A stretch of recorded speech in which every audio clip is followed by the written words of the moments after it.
Hello guys, welcome back to my channel and enjoy this fanfic part 6. Now let's start the fanfic. Naruto stared cheekily at his opponents. Neji was glaring at him while Shikamaru just sighed, muttering, "Troublesome." Naruto noticed Sasuke had yet to appear for the finals and formed a plan within his head. He was not going to allow what was going to happen to pass if he could help it. The Uchiha's ego had been stoked enough. Gaara looked at Naruto with murder in his eyes. He couldn't understand why Mother was so afraid of him. Though he felt a kinship with the boy that never meant anything to him before and certainly wouldn't now. He wanted to fight Naruto and he wanted to know whose existence was stronger.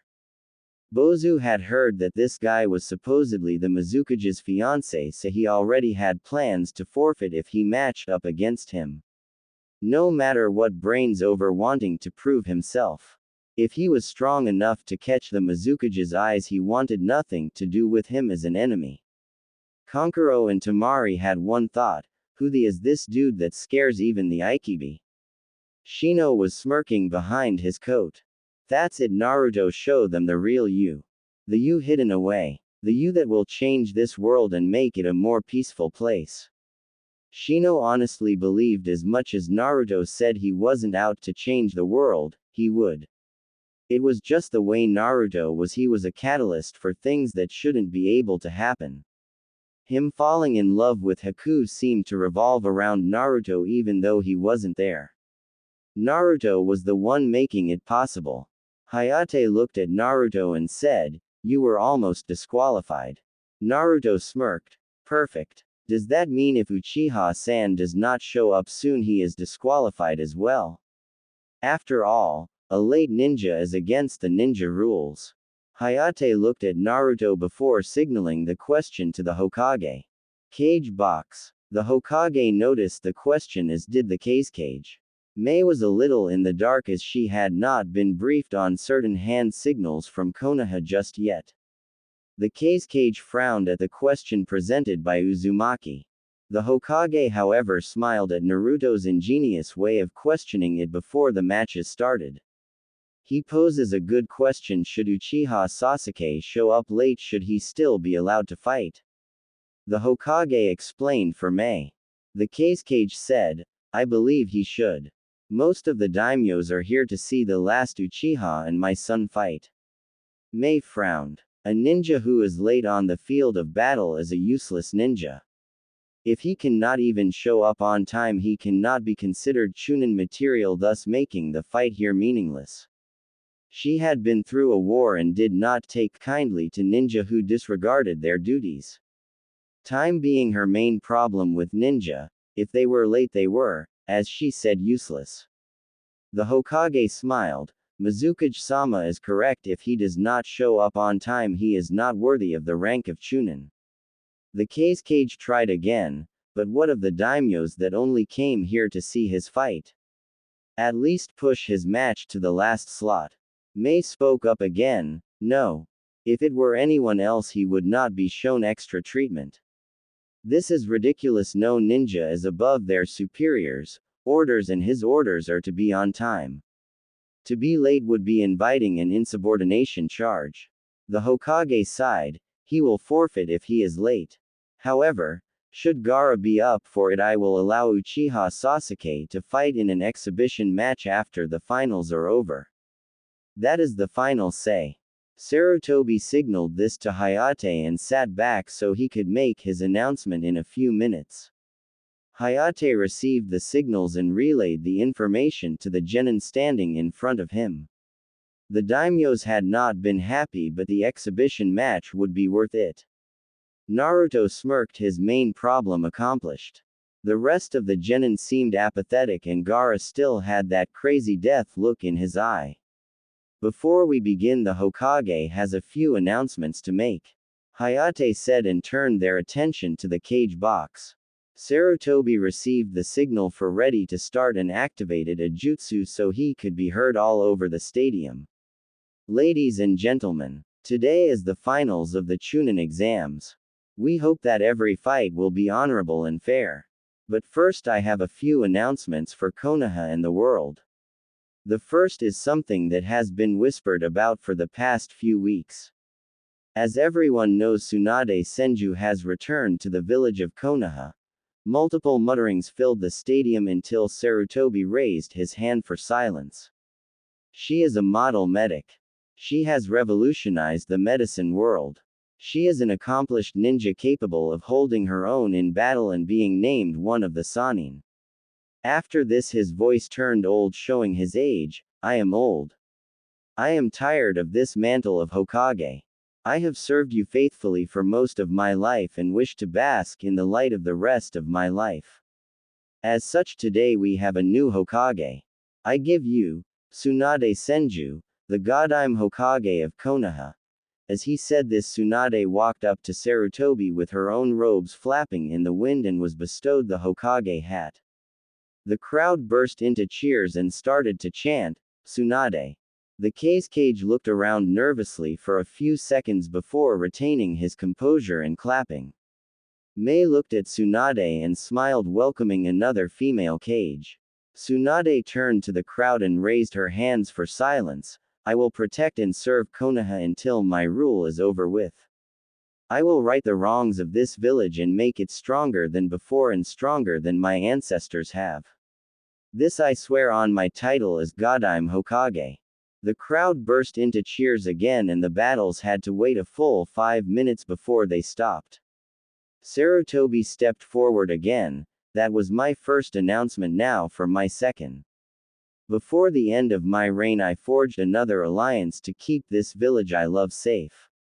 You may not have heard this, but Kurigakure has ended its bloody war and become united under a young female who is wise beyond her years and a suitable Kage in her own right. When she came into my office years ago asking for assistance, I had to turn her down because of our state, but when she went to leave, someone from Konoha stopped her and set her at ease about why I had denied her. When she sent for emissaries from Konoha for the Chunin exams, I was surprised, but I sent a team, and when they got there, the same person from Konoha managed to secure a treaty with them. So it is with great pleasure I announce the formation of the alliance between Kurigakure and Konohagakure. Again the crowd burst into cheers for their old Kage and their new allies. The shinobi had been hearing of this for months, but civilians had no idea about it. Sarutobi again raised his hands and said, my final announcement will not be met with such applause. He said this so sadly that the village instantly quieted. My final announcement as Hokage is to inform you I kept a terrible secret. Many of you know that Minato Namikaze gave his life to defeat the Kyuubi, leaving no heirs and no one to carry on his noble line within this village. I happily inform you that we were wrong. There was one person left of the Namikaze bloodline. Murmurings began in the crowd of who it was, while 7 sets of eyes stared into Naruto's shocked expression. The daimyos were in shock except the Fire Lord. He was keeping a calm head. Naruto had contacted him the week he had learned of his heritage. According to his mom's diary, the Fire Lord had liked Minato but had not known he was expecting a son. So Naruto had contacted the man and sent him a small amount of his blood to confirm his identity to gain immunity from banishment techniques by the council. Though that seemed remote at that point, Naruto had wanted the Fire Lord informed of his true potential to Konoha, so he had a backer should things within the village fall through. The Fire Lord had immediately responded upon confirmation of his bloodline and said to expect his support, and he would not talk to the Hokage of this since Sarutobi had known but hidden it from him. The Kazekage finally spoke. Who is the final descendant? Sarutobi smiled sadly. The very person you have beaten and ignored all your lives. The very person who protects you with all his power even though you don't deserve it. That man is standing in front of all of you, yet you refuse to see it. Look at the battleground in front of you and tell me who Minato's son is. The Sandaime said with his god of shinobi voice flaring back to life. The crowd looked to the ground and a few seconds passed before the crowd gasped, noticing the symbol emblazoned on Naruto's shoulder. Sarutobi spoke up before a cry of outrage could ruin it. That is right. Naruto Namikaze has been in front of you the whole time. Flaunting it, but no one ever took notice. Do not question this. It has been confirmed by Tsunade and myself through blood work. He is of the Namikaze line and has inherited all that Minato left for his son. Cheer for him in these exams. Know that he will protect you to the best of his abilities despite your horrible history. With that, Sarutobi disappeared into the crowd to sit next to his grandson, leaving a shocked crowd. Tsunade spoke up. Let the Chunin exam finals begin. Hayate looked at the crowd and then at Naruto and chuckled. You sure know how to surprise people, don't you, kid? Naruto smirked. That was all, Gigi. I didn't plan to reveal myself yet. Ah well, can't be helped. Shall we get started before the crowd cheers or boos? I don't want to be run off or have to wait another 20 minutes. Hayate chuckled before sending the other genin into the waiting area. Once the field was clear, he stepped in between the genin and looked at both of them. The rules are the same as the prelims. Stop if I call it or your opponent surrenders. Both genin gave nods and Hayate brought his hand down, Hajime, and jumped back from the sure to be explosive battle. The crowd seemed to have recovered from their shock and cheered for their respective fighters. Surprisingly, Naruto had a decent fanbase. Neji smirked and said, "You are still fated to lose, Namikaze-san." Naruto looked at Neji and scowled. "And you still have a stick up your. I told you you would wish that Hinata had used the caged bird seal on you within your fight. Luckily for you, she requested me not to. Instead, I will show you why you should stop being so full of yourself." Naruto removed his swords and his cloak, leaving him in his shirt and his Anbu pants and sneakers. He set them his swords to lean on the wall and folded his haori nicely as a yellow fox poked its head out of one of the haori's pockets. Katsumi looked at Naruto and Naruto nodded, showing her to take care of his swords and haori. He turned back to Neji, who was fuming he was being ignored. "You cannot defy fate. I am fated to win," he said. Naruto looked at Neji and said, "If you are fated to win, then why am I still standing?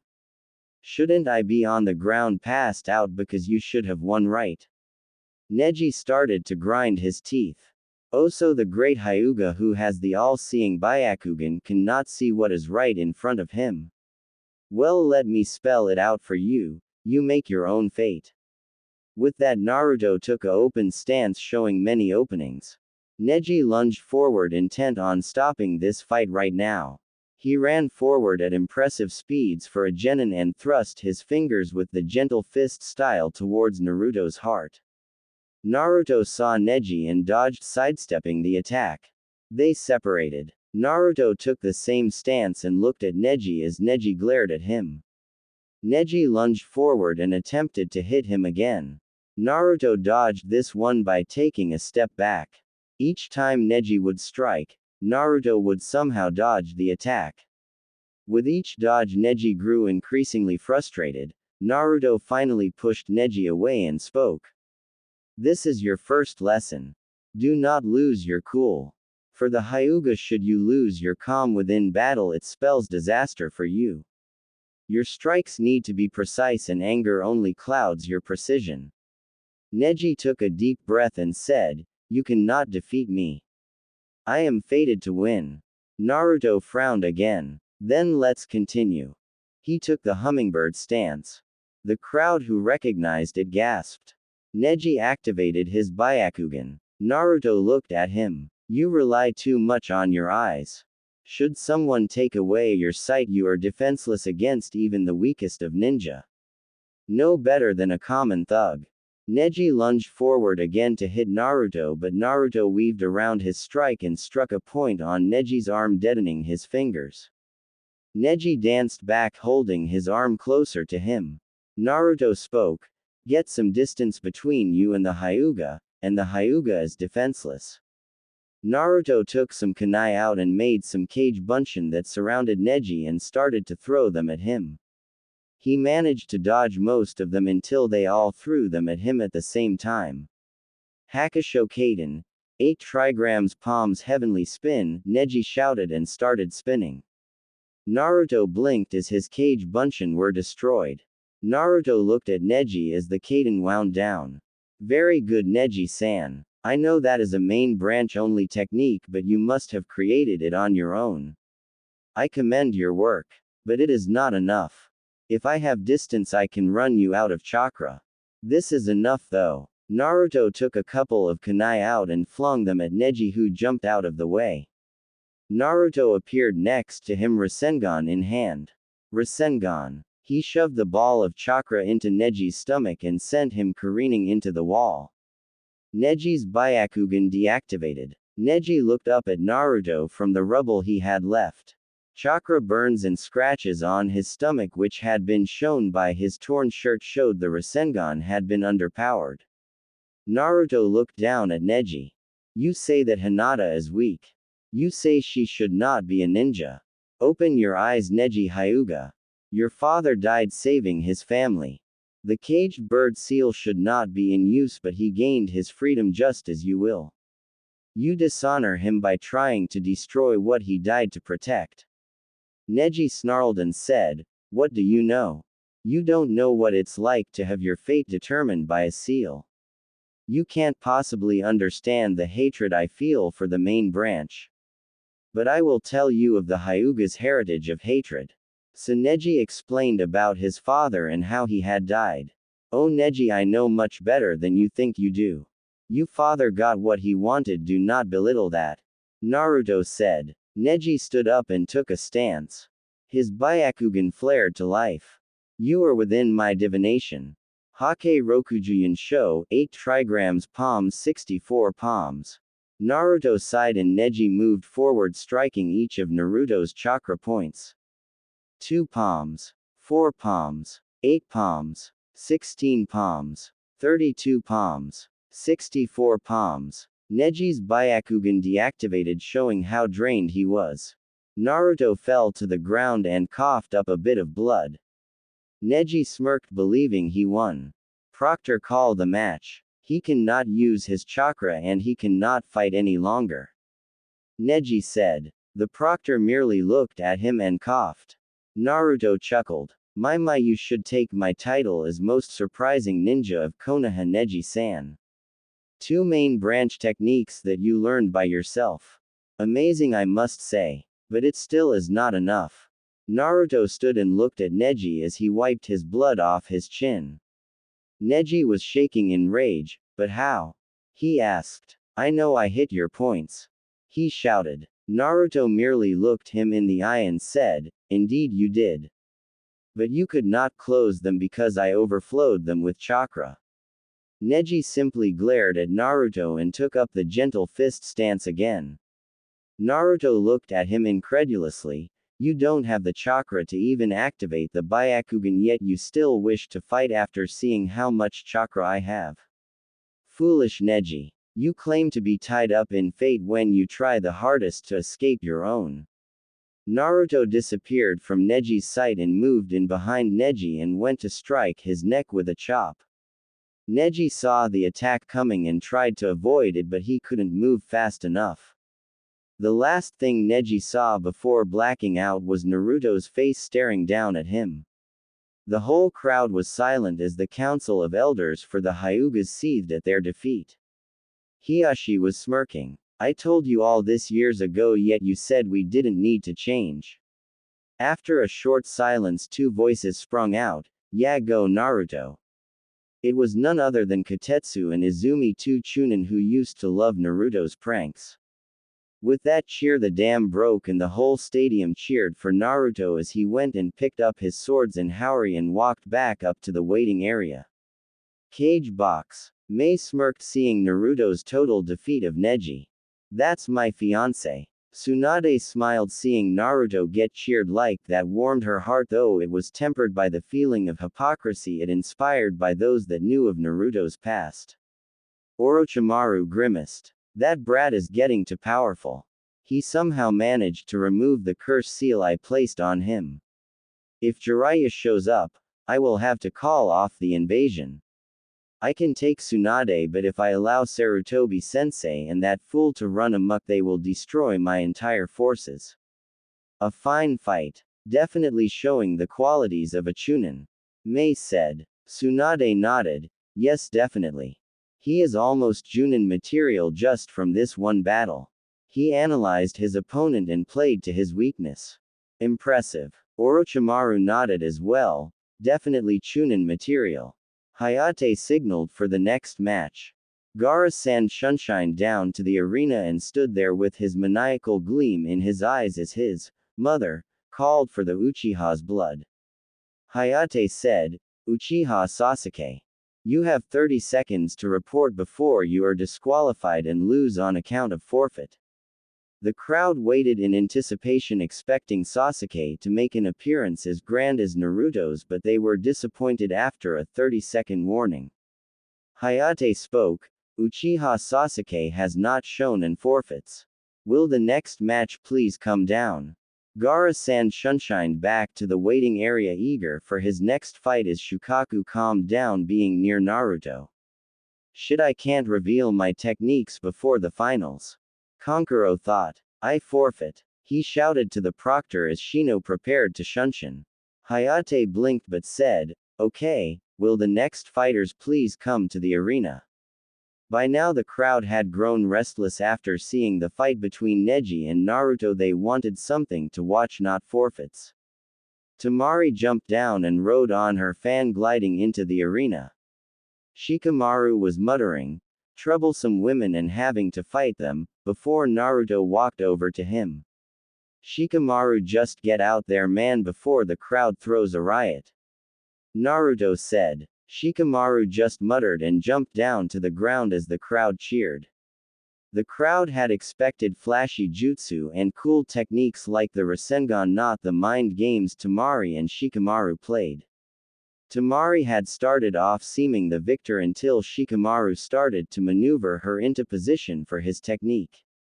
When he finally got her stuck and caught by his technique, he said simply, I forfeit. I have only enough chakra to hold this for another 5 seconds before I lose control and she wins. So I forfeit. The crowd facefaulted but cheered the brilliant minds of the two young genin. Cage box. Temari is a smart girl, but Shikamaru is a hidden genius. I am surprised at the outcome, but the match was well fought and both deserving of the promotion. Mei commented. Orochimaru scoffed. Nara-san is worthy of it, but my Temari-san lost. As if that settled things. Tsunade narrowed her eyes and said, they both fought admirably and Temari won technically, as she would have killed Shikamaru in the real world. Both deserve the promotion. Hayate coughed and said, will the next fighters please come down? Bozu walked down as Temari stayed where she was. Bozu got across from Temari and looked at her. Hayate got in between the two and said, Hajime. Bozu immediately rushed Temari, trying to get in close for his sword fighting, but Temari wouldn't have it. Fuden. Datapa, great breakthrough, she said while swinging her fan, blowing Bozu back. Bozu kept trying to get in close, but Temari would stop him with her wind just you until Bozu resheathed his sword and took out 3 kunai. He threw them at Temari, who blew them off course with her wind. Once she did, she almost ignored them until she saw a glint in her vision. Realizing the danger, she turned back and managed to use a Kamitachi no Jutsu, sickle weasel technique, to cut the wires with her wind blades. Once she was done, she landed and prepared for the next assault. Bozu looked at his ruined wires and yelled out, I forfeit. Temari sweat dropped. What the hell is it with people forfeiting? Bozu looked at her. I have no chance of beating you. I would need to get close and you have already thwarted all of my efforts. I would have moved to favorable terrain in the actual world, but I can't here, so I have no choice but to forfeit. Hayate called the match. Smart kid you got there, Mizukage-sama. Tsunade said. Temari showed her wits again and her power. That battle fan is deadly. Bozu has the intelligence and the right mindset, but he needs to get a bit more well-rounded to be solid Chunin. Mei nodded and said, I agree on all counts Hokage-sama. Orochimaru merely stated, neither are fit. Hayate looked up at the stands and said, will the next fighters please come to the arena? Gaara and Naruto smirked as they made their way down to the floor. Naruto handed his Haori to Katsumi and whispered, go sit with Kurenai-chan and Yugao-chan. I don't want to showcase you can fight just yet. Katsumi pouted at him in her fox form until he kissed her snout and she ran off to find Kurenai and Yugao. Naruto chuckled at her sudden departure before he focused on his new fight. Naruto stood across from Gaara, who had a maniacal gleam in his eye as he watched Naruto approach and take his spot. He could feel the power rolling off of Naruto in waves. He was suppressing it, but it was still impressive. Finally, someone who can prove my existence, he said to himself. Hayate moved in between the two and raised his arm looking at the two before he brought his arm down. Hodge, he got out before someone shunshined onto the field and got glared at by Naruto, Gaara, and Hayate. Kakashi raised his hand in greeting, yo. We aren't late, are we? Sasuke took in the positions and smirked as well as, Haned.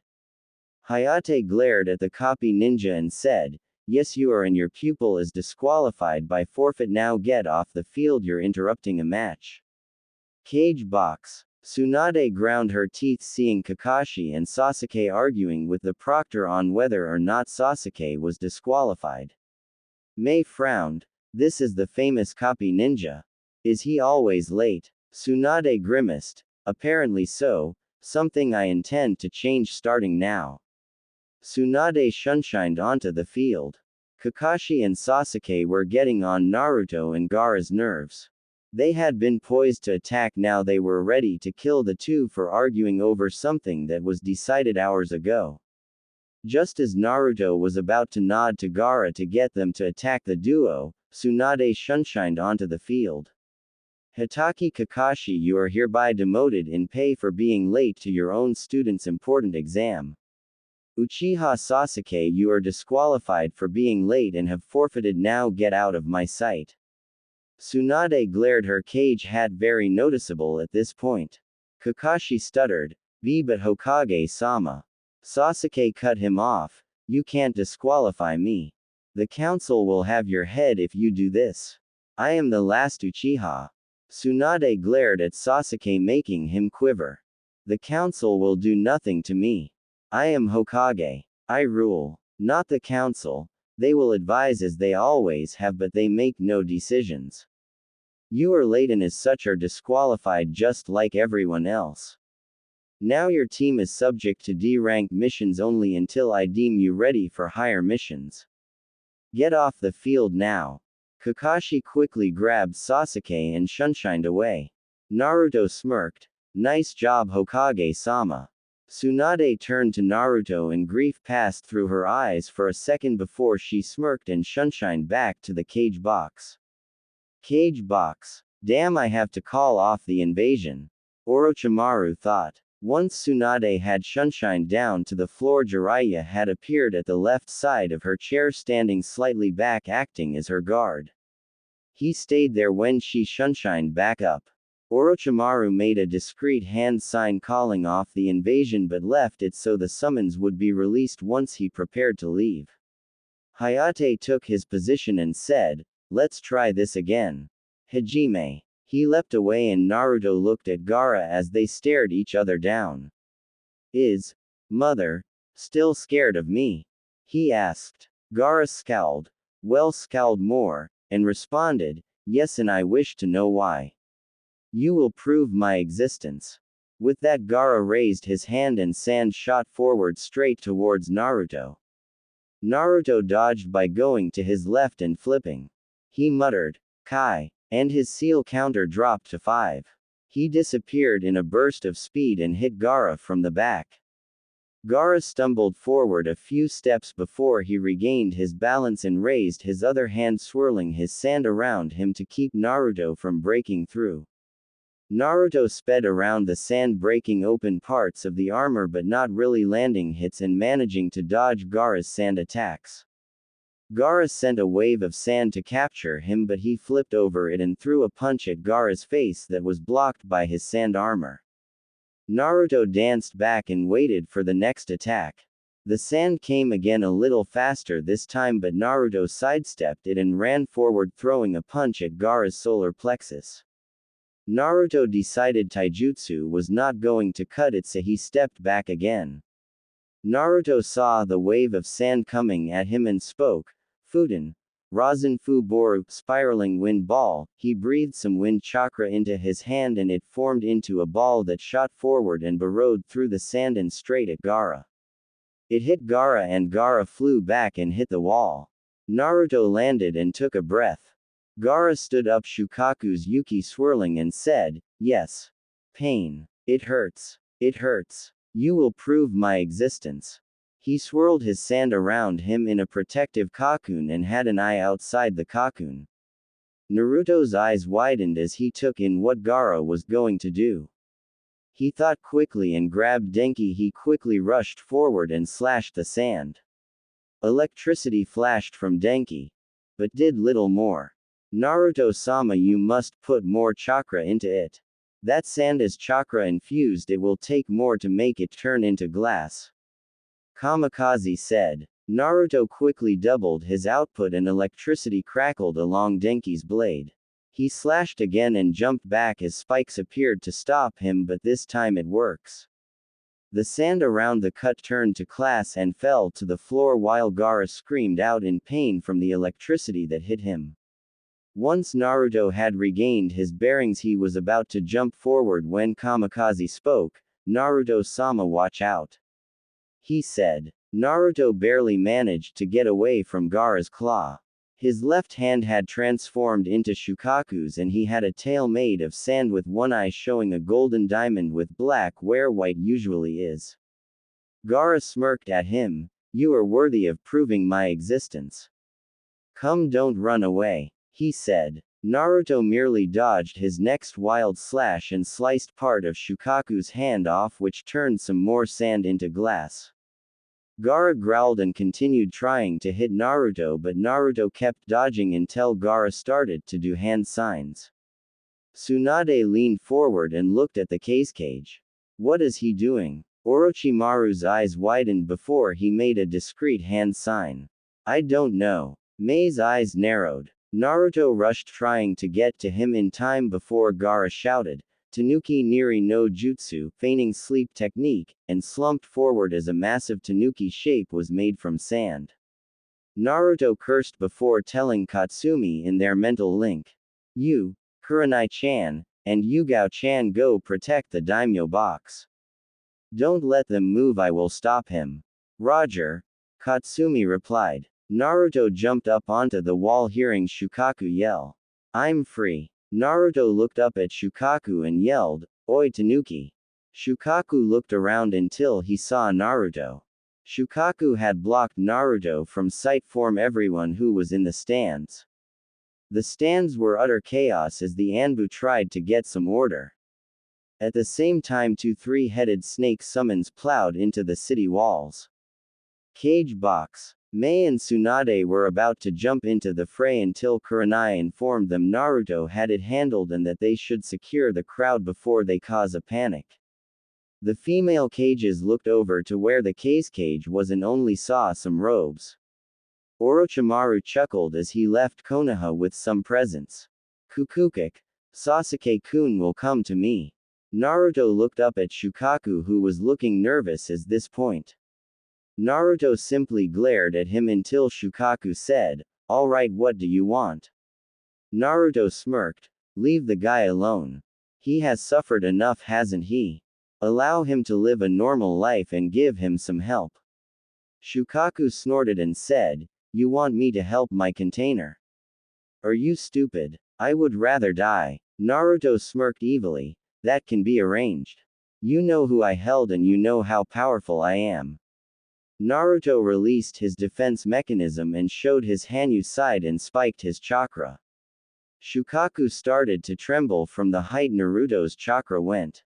His eyes shifted nervously. Naruto reeled in his chakra and tails and reverted to his human guise and said, Do all of that and I will make sure you are freed upon his death. His natural death. Allow him access to your powers and keep him safe as best you can, and I will break the seal or keep you from being sealed the next time it happens. Shukaku looked down and thought for a moment. He was immortal, so a few decades was nothing for the promise of freedom. Deal now, deal with the insane one I created and I will hold up my end of the bargain. Shukaku receded into the seal and Naruto slapped a demonic suppression seal on Gaara's head as he fell.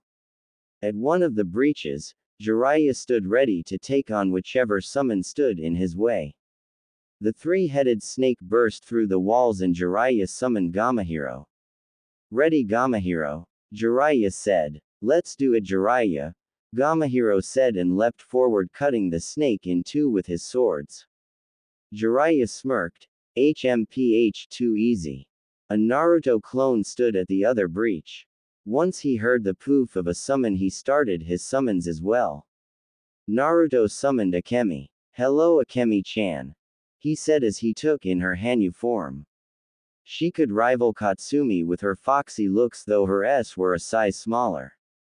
Akemi looked at Naruto and said, "Ah, you must be Naruto-kun. My sister told me what you had heard, a very nice. What is it you need me for?" Just then the three-headed snake burst through the wall. Akemi's sweat dropped. Ah, snakes. Such horrible, disgusting things. What should we do, Naruto-kun? Naruto smirked. Akemi-chan, do you have any fire? Like really hot fire? Akemi nodded and said, of course. Naruto nodded and explained his plan. Up for some burnt snake? Akemi nodded and said, Kitsune bai. Sending flames racing at the snakes. Naruto took a deep breath and expelled it. Fuden. Kami Aroshi, godly wind from the mountain, he thrust his arms forward. The wind caught the flames and set it to blue, and the flames raced towards the snake, burning it to a crisp as it flailed about, destroying a bit more wall but otherwise leaving the village unharmed. Akemi wagged her tails and said, that was fun. Hope you summon me again, Naruto-kun. She blew him a kiss and poofed back to the summon world. Naruto's clone poofed away. Mei and Tsunade had the crowd calmed down since Shukaku had gone away and most of the people were looking at Naruto as Kurenai, Yugao, and Katsumi left the daimyo box after making sure everyone was okay and the Fire Lord was protected. They received many thanks for protecting them, but they just replied they were doing their job. Katsumi turned into a woman when she went to Kurenai and Yugao. Naruto looked down at Gaara as he was trying to stand with the suppression seal still on him. Naruto got his clone's memories and smirked. Akemi was just like her sister. Naruto sighed and took a step towards Gaara. Gaara stared at Naruto fearfully. No. Stay away. I will prove my existence. I love only myself. Naruto merely strode forward and looked at Gaara and said, and that is why you are weak. To love only yourself and life only for yourself is weakness. Gaara stared confusedly at Naruto before muttering, why? Why care about others? They will only hurt you. They don't care about you. Naruto looked at Gaara with sadness. Yes, they do. Your sister and brother care for you greatly, you just won't let them. I am strong because I fight for my precious peoples. I am strong because I fight not for myself but for others. What will you fight for, Gaara-san? What will you fight for, brother? He asked. Gaara's eyes widened as Shukaku filled in why he had called him brother and why Gaara had called him brother before. He was another Jinchuriki. Gaara looked at Naruto before nodding. Indeed, brother. What will I fight for? I forfeit, he said to the proctor. Hayate coughed and said, Shosha, Naruto Namikaze. The crowd went wild as Naruto beat a Jinchuriki. Cage box. HMPH, I knew he couldn't beat Naruto-kun. Mei said, finally dropping the Mizukage act since only Tsunade was there. Tsunade smiled. Indeed, this puts him at Junin level. All he will need is some field experience. Mei snorted. Gaara was carted off to the infirmary, sound asleep as Hayate called down Shino and Tamari. Hayate looked between the contestants and said, Hajime. The fight was uneventful. Shino was fresh and had not been fighting, whereas Tamari had fought 2 battles in a row and then barely had time to rover as she was getting ready for the invasion. Tamari managed to hold him off for a little while using wind jutsu until she ran out of chakra and was promptly dry of the rest of it. We will have a short interlude before the final match, Hayate said. Naruto shunshine to Kurisu's shop to pick up his materials for his fight. After having collected the materials, he walked into the arena with a minute to spare before his match started. Hayate stepped in between the 2 contestants and looked at them. Ready. Naruto nodded and Hayate looked at Shino. Shino said, I forfeit. Naruto facefaulted, and when he looked into Shino's humorous expression he smirked himself. Hayate said, Huh. Shino sighed and explained, it is simple. Know your limitations. I know Naruto could beat me with half his seals off. As such, I will not fight him in a pointless battle where we may end up hurting each other and only proving what the judges already know. Hayate shrugged his shoulders. The boy had a point and said, Shosha and Chunin final champion, Naruto Namikaze. The crowd went nuts cheering for Naruto. 20 minutes later, Mei, Tsunade, and Sarutobi were in the cage boxes and presented the Chunin promotions for their own villages while recommending those who were worth it.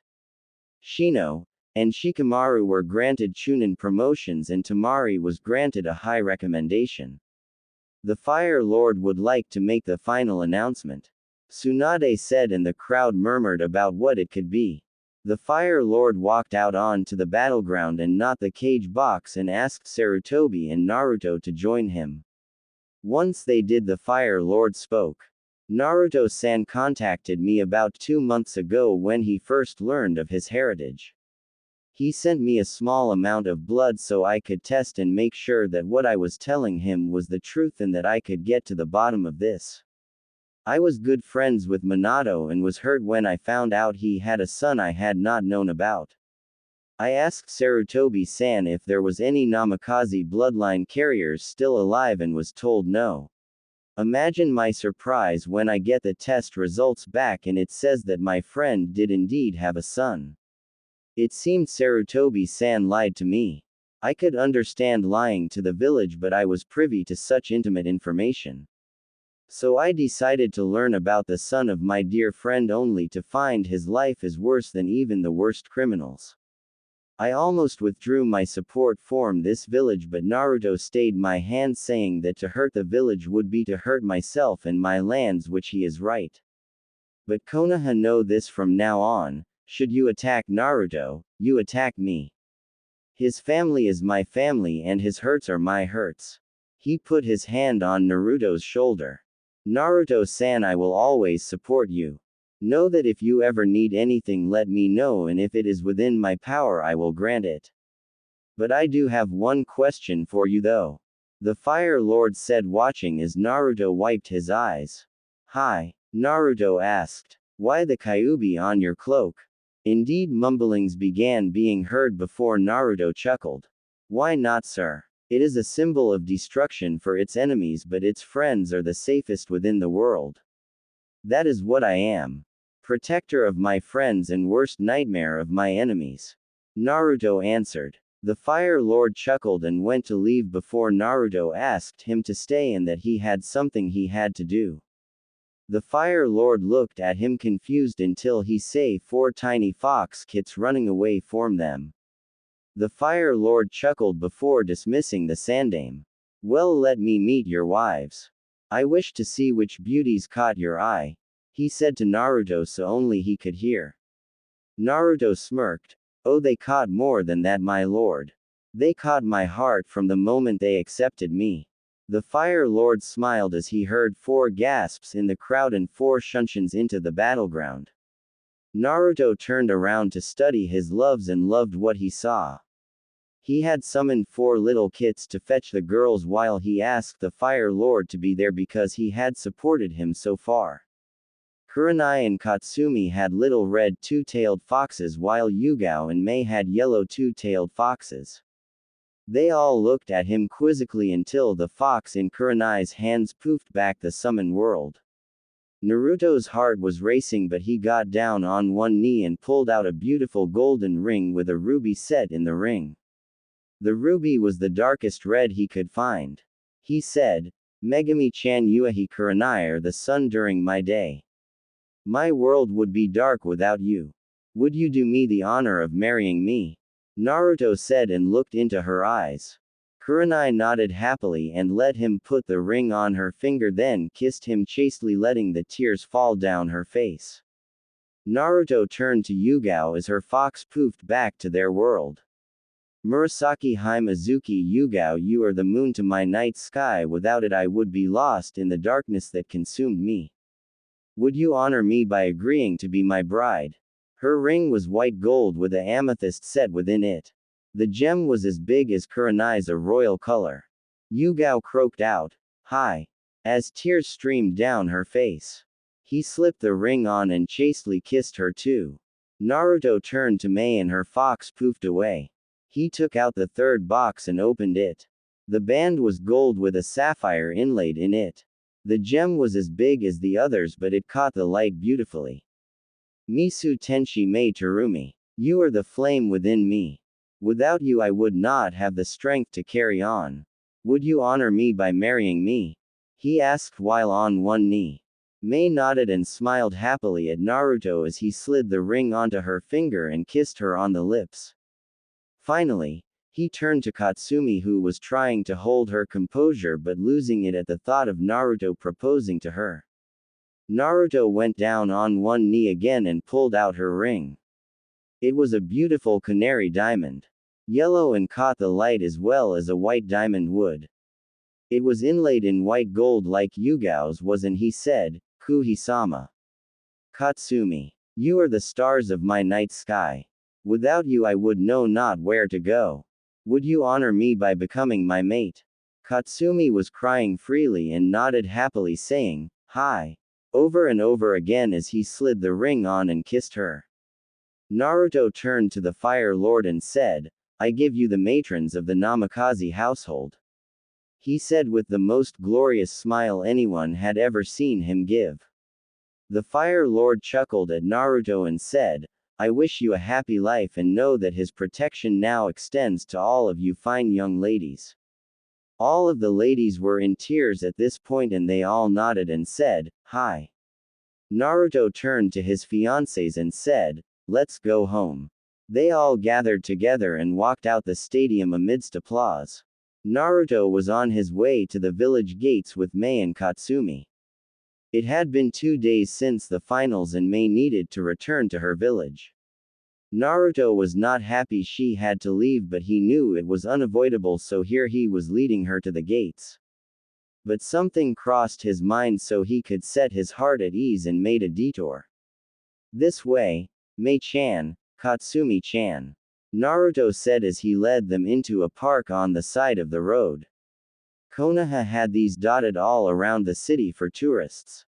Luckily the one Naruto had wandered to was empty this early in the morning.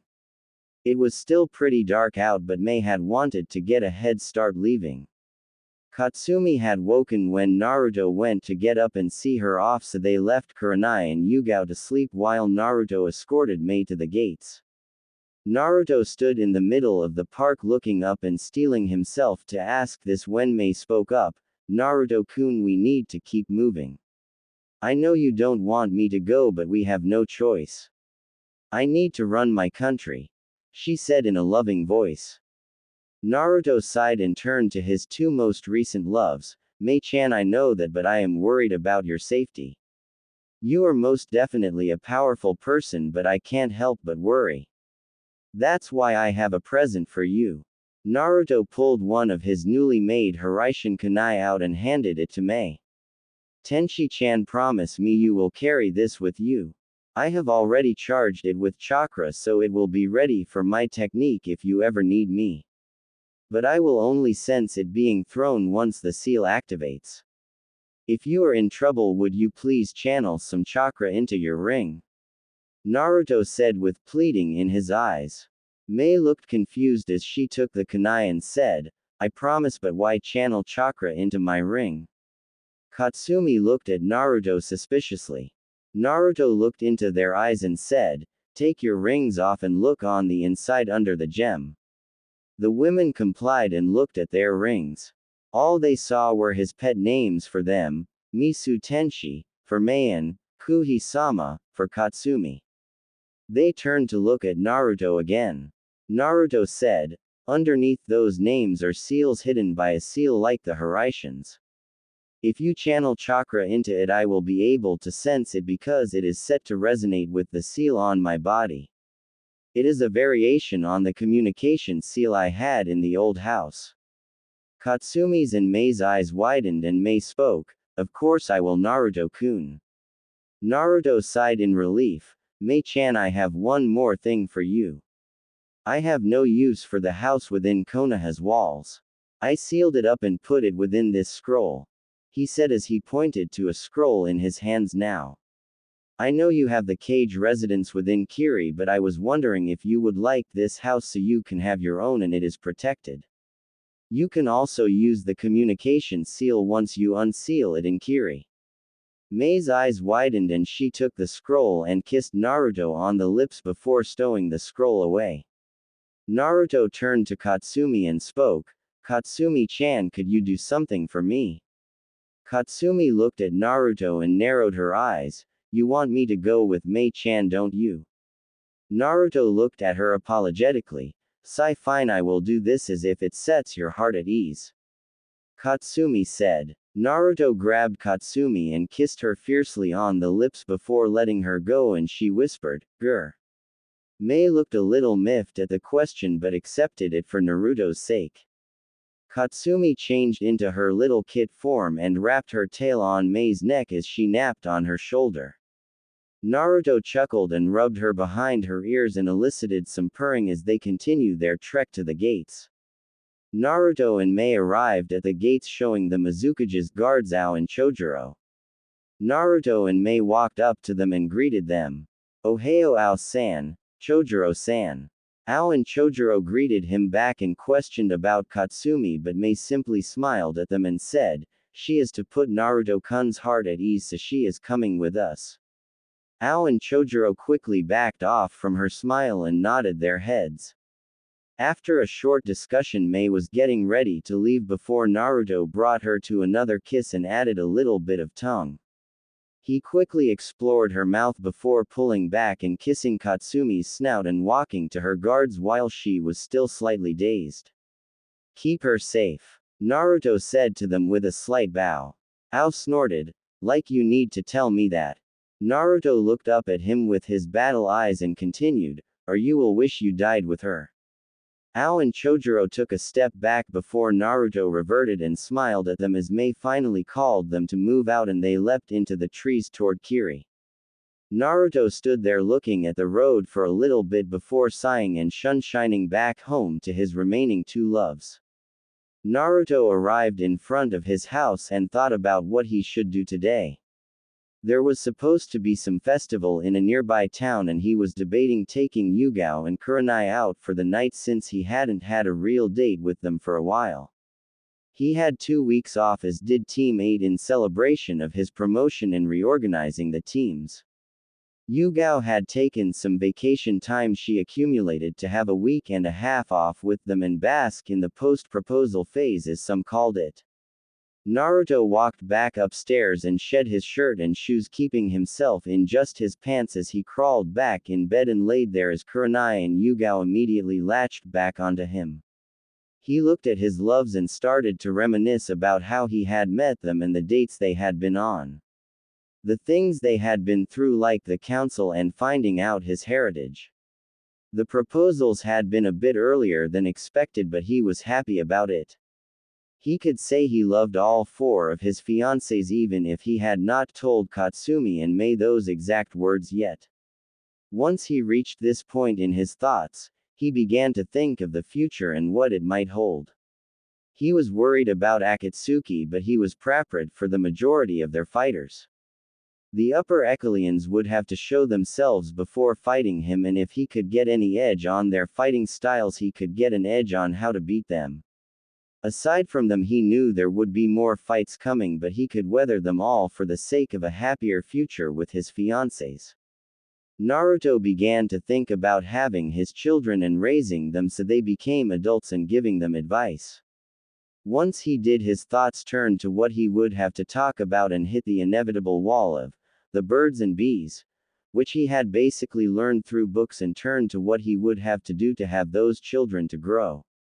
As his thoughts ran wild, his morning wood returned full force until Yugao stirred and Naruto realized his position and was trying to squirm out of the bed. "I'm glad to see we managed to wake you up, Naru-kun." Kurenai purred from her side.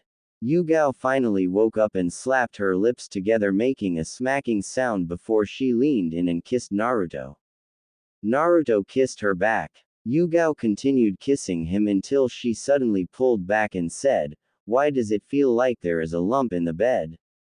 As she looked down and noticed Naruto's manhood, Yugao smirked and put her hand on the head of his, feeling it through the pants, and said, "So, Naru-kun wants to do something with his fiancés," she said seductively as Naruto held in a groan from her, rubbing his head. Kurenai leaned in and nibbled his ear. "Well, we are engaged now." Naruto groaned and almost surrendered to them before he shot his eyes open and bolted into the bathroom down the hall and jumped into a freezing cold shower. Kurenai pouted and Yugao chuckled. "Want to go see Anko-chan today?" Yugao asked. Kurenai nodded and they both went about freshening up within the bathroom and got dressed. They headed downstairs to cook breakfast while Naruto walked into the room and put his clothes back on. "Naru-kun," Kurenai began while looking around at the breakfast table, "where is Katsumi-chan?" Naruto looked sheepish before Yugao said, "You sent her with Mei-chan, didn't you?" Naruto nodded and looked down. "I can't help but worry about you girls. She will be back in a few days. I will Hiraishin over to Kiri and pick her up once they arrive." Kurenai shook her head and said, "We are powerful ourselves, Naruto, you don't need to protect us. Though I goose, that is one of the things we love about you. Yugao and I are going to meet up with Anko-chan later on today, okay?" Naruto nodded and made his mind up about the festival. "Megami-chan, Murasaki Harem, there is a festival in a town about an hour's travel from here. Would you two like to go on a date tonight?" Yugao and Kurenai looked at each other before turning to Naruto and chorusing, "Hi." Yugao spoke up, "But we will need new yukatas." Naruto nodded and said, "You have access to my account, pull however much you need." Kurenai and Yugao grinned before finishing their breakfast, kissing Naruto and heading out to search for their yukatas. Time skip lunch. Yugao and Kurenai were waiting in the dango stand for Anko. They had learned she had a really rough mission and just returned yesterday, so they left her to sleep that morning instead of dragging her to see their yukatas and told her to meet them for lunch here.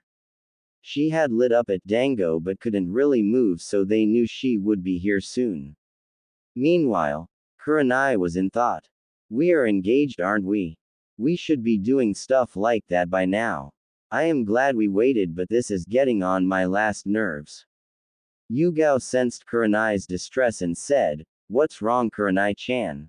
Kurenai turned to Yugao and debated for a second before speaking in a whisper so only she could hear. "I am thinking about Naruto and where we stand in our relationship." Yugao blinked and caught onto the underneath meaning and lowered her voice, "What exactly do you think?" Kurenai sighed. "I know Naruto sees us as attractive, otherwise this morning wouldn't happen. He had come back to bed and got morning wood just being with us for a bit. But I am wondering why he shies away from us when we try to take it to the next level. I know he has trouble letting some people touch him, but we can touch him anywhere except there and he doesn't mind." Yugao thought a moment and concurred with her fellow Naruto lover's thoughts. "Yes.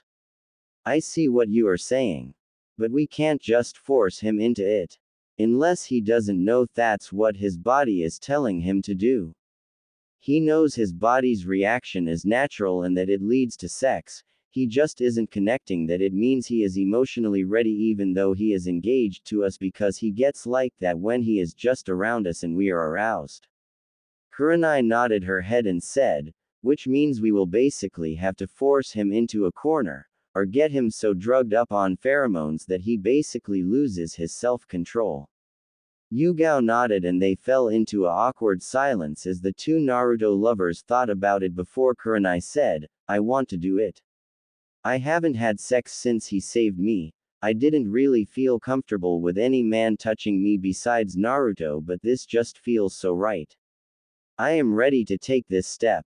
Yugao nodded. I am not a virgin, but I love him too. I want to go there. Now that he proposed, there is no reason to hold back. He obviously wants it too. Kurenai looked at Yugao. We should do it tonight. Katsumi is out of the house with Mei and it will be right after the date. Yugao looked shocked before saying, what do you mean we? Kurenai blushed and looked down, seeming shy now, and said after being quiet for a few seconds, I am a virgin, Yugao-chan. Naru-kun is too, but I am nervous about it. For some reason, ever since we got together with Naru-kun I had always assumed you would be there to help me through it, she trailed off. Yugao simply held her shocked face until Kurenai peeked at her and she recovered. That is, well, she stuttered and took a deep breath to compose herself. Kurenai started to lose some confidence in the thought of not having Yugao there. It was just as she had said, ever since she had gone on that date with Naruto, Yugao seemed to be there with the two of them. It seemed only natural their first time would be together as well. As odd as that may sound. Yugao calmed her racing heart at having a threesome and said, if you want to do this together. I suppose I can't deny you. It will make the experience an interesting first night, but you are correct, perhaps doing it together would seem more natural. We have done almost everything together since we went out with him, haven't we? Kurenai looked up at Yugao and said, Arigato. I know that may seem weird, but it just feels right. Yugao chuckled, regaining her composure as Kurenai came back from being shy and said, well, let's just not tell Anko-chan about this. If she heard about it, Kami knows where she would blab it. And just what shouldn't I be blabbing as you call it? Anko said from behind Yugao as Yugao froze. Nothing. Nothing at all, and Chan. Kurenai said, which had Anko narrowing her eyes. So how is Kurisu-kun doing? Yugao said, trying to change the subject. Anko sat down and sighed a wistful sigh that had Kurenai and Yugao sharing looks. Anko started to giggle and playing with her finger on the table as they placed their order. He is amazing. I have got to remember to thank your little blonde fox again for introducing us. Anko gushed. Kurenai and Yugao had not seen Anko so radiant since before Orochimaru left. What happened? Kurenai asked. Anko blinked before devouring 3 sticks of dango that had been put down and gulped them down. Well, after we had gone out for like 4 months, I finally decided to bed the guy.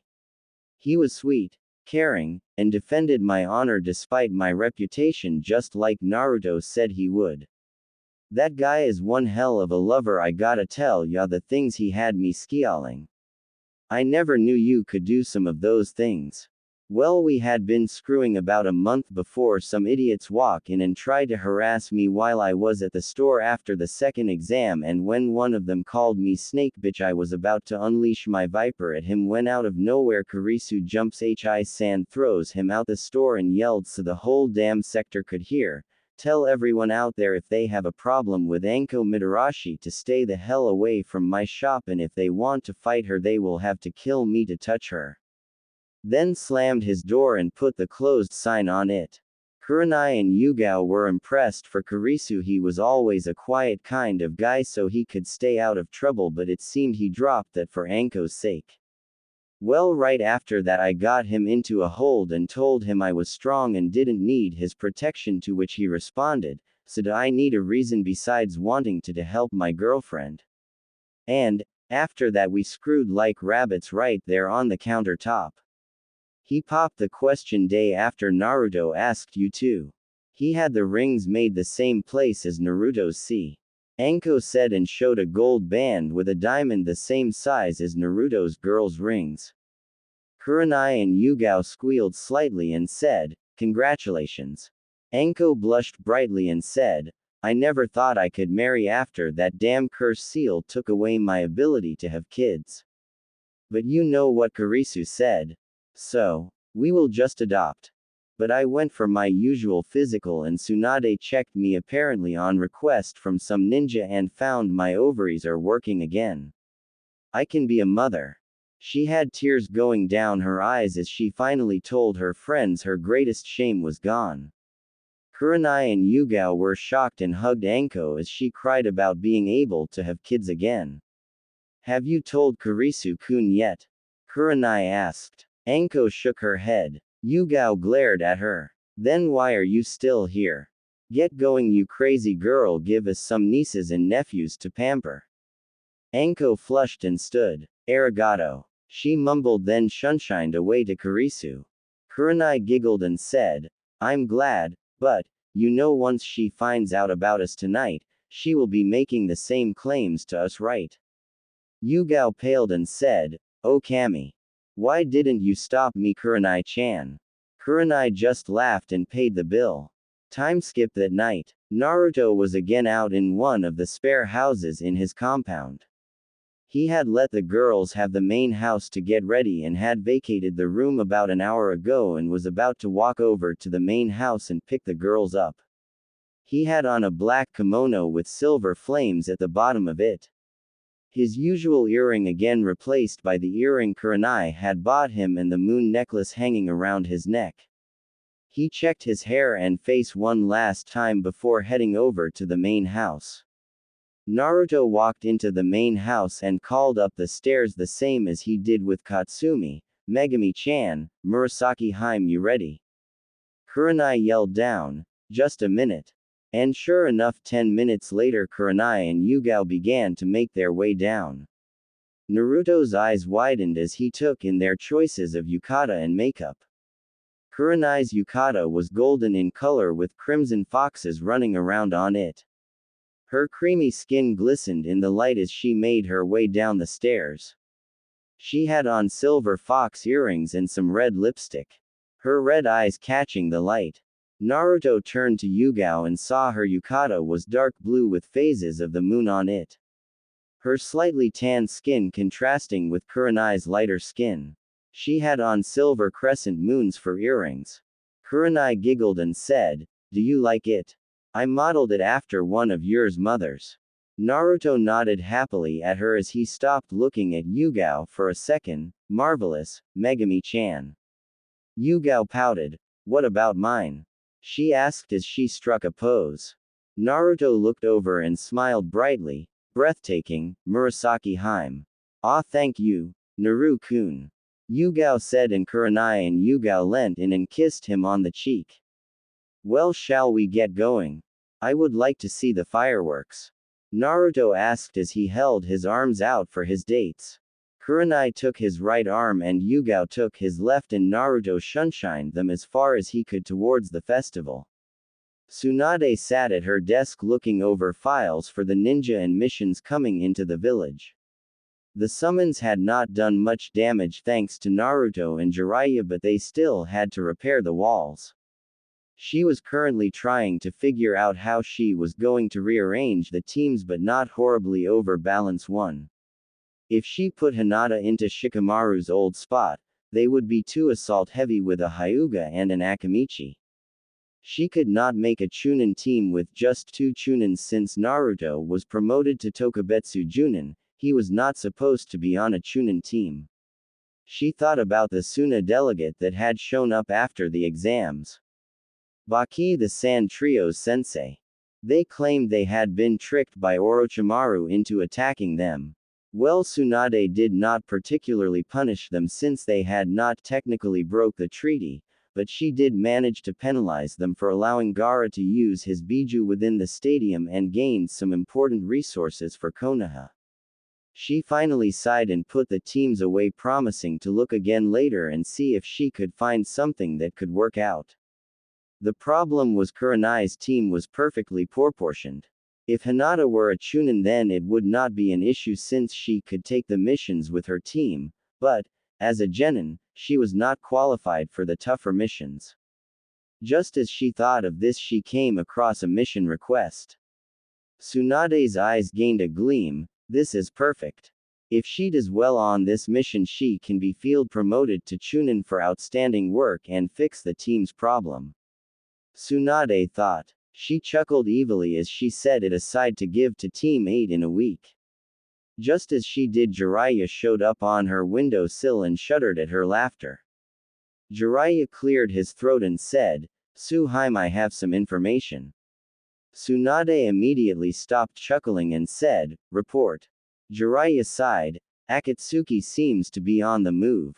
They have sent teams out to gather the Sanbi and Rokubi. They seem to be leaving Kumo alone but taking the ones that are not sealed first. It seems after this they will go dormant for 3 years before trying for the Jinchuriki." Jiraiya had not told the Hokages about Naruto knowing, agreeing with his accurate placement of his power. He had seen him fight Gaara with ease and beaten the Ikibi rather handily apparently too. He trusted his godson's judgment so far and would continue to do so. Tsunade sighed. "So he has 3 years, huh? I had hoped he would not need to worry about them, but the only person who could fight them currently is you and me. Since I am stuck in this office, you are the only choice." With 3 years, if his generation trains correctly, their teams could take down Akatsuki members, but currently none of them have the power to do so. "What should we do?" Jiraiya sighed. "I had planned on taking him on a training trip and teaching him senjutsu, but taking him off the grid for 3 years is not going to help. He needs experience. Send him to Anbu and have him fight in some of their missions." Tsunade sighed. "Is that the best option? Couldn't he train more?" Jiraiya snorted. "He has trained past anything I could teach him beyond some jutsus. If he gets experience, then he will be able to bring ME down easily with his current skill set." Tsunade's eyes widened at his declaration. "Are you serious? How could you say that? You are the strongest of us 3, Jiraiya." Jiraiya looked Tsunade dead in the eyes. "You have not seen half the things that kid can do. I sparred him once, and the only reason I won without Sage Chakra was because I had 30 years of experience on him." Tsunade looked at him owlishly and said, "Then we will have to give him some experience, won't we? I will arrange for some Anbu fights. Will you be training him when you stop in?" Jiraiya looked down and said, "If he wants me to," and leapt away. Tsunade looked at Jiraiya's retreating form sadly before turning away. She regretted he was not close to his godson, but it was mostly his fault. She sighed and got back to the paperwork. Naruto, Yugao, and Kurenai arrived at the festival to see it in full swing. The stands were lit up with lights hanging from the roofs, and little kids ran around in their yukatas while couples and lovers were walking around holding onto each other. A romantic yet energetic atmosphere permeating the air. Kurenai and Yugao looked at the decorations in amazement. It seemed the theme of the festival was a bird of fire. The predominant color was crimson, so Kurenai was humming happily as Yugao giggled at Kurenai's almost drunk look. Naruto just smiled, enjoying seeing his 2 loves enjoying themselves. The trio walked through the festival looking at the different sights, playing a few games and just generally having fun. Kurenai and Yugao dragged Naruto to a shrine and made him pull a fortune. They all got their fortunes from the Miko and walked away to read them. Kurenai's fortune was good fortune. You will be confessed to tonight and will be happy. Stay close to your loved ones and stay away from snakes. Yugao's fortune was neutral fortune. Something good will happen, then something bad will happen. Stay close to your koibito to stave off the bad accident. Naruto's fortune was excellent fortune. You will find out someone loves you tonight. Stay close to the fox and the moon, they will light your path. People could be seen tying the fortunes to the photon board. I don't know what it's called, but watch any anime festival episode and if they get fortunes you will recognize what I am talking about. They all tied their fortunes to the board and left to play more games since they still had about 20 minutes before the fireworks. The first stand they came to was a shooter game. You took 3 rings and shot them at the milk bottles which were standing a bit aways from the stand opening. You had to get at least one on to get a prize, but if you managed to ring all 3 rings on a milk bottle you got some of the higher prizes. The stand had 3 levels of prizes to choose from, but the highest was if you could get all 3 rings on a single milk bottle, then you could win a silver bracelet with the moon hanging from it. Once Naruto saw the ultimate prize, he asked the owner, "How much is one throw?" 50 Ryu. He said, "Okay, this is just 50 cents, not $50, okay?" Naruto paid the man and grabbed the rings as Yugao and Kurenai looked on smirking. Naruto threw the first ring and hit the direct center milk bottle. He threw again and hit the same one. At this point the stand owner had his mouth open and was sweating. Naruto smirked and threw the last ring, hitting the same milk bottle and winning the moon bracelet. "Here you go," the owner muttered as he handed over Naruto's prize. "Arigato." He turned to Yugao and slid the bracelet onto her wrist. A perfect 5mph. He was cut off with a kiss by Yugao, who shoved her tongue into his mouth and separated after 2 minutes of Frenching. Naruto, Kurenai, and Yugao kept walking until they saw another game. This one was a simply throwing game. There was a stack of bottles on a platform a set distance from the stand entrance. You got 1 throw per turn, but if you managed to knock them all down you got a prize. Well, Kurenai had hearts in her eyes when she spotted a crimson 9-tailed fox plushie on the top shelf. So Naruto went up to the owner and said, "How much for 1 throw?" 75 Ryu. The owner said, "Again only 75 cents.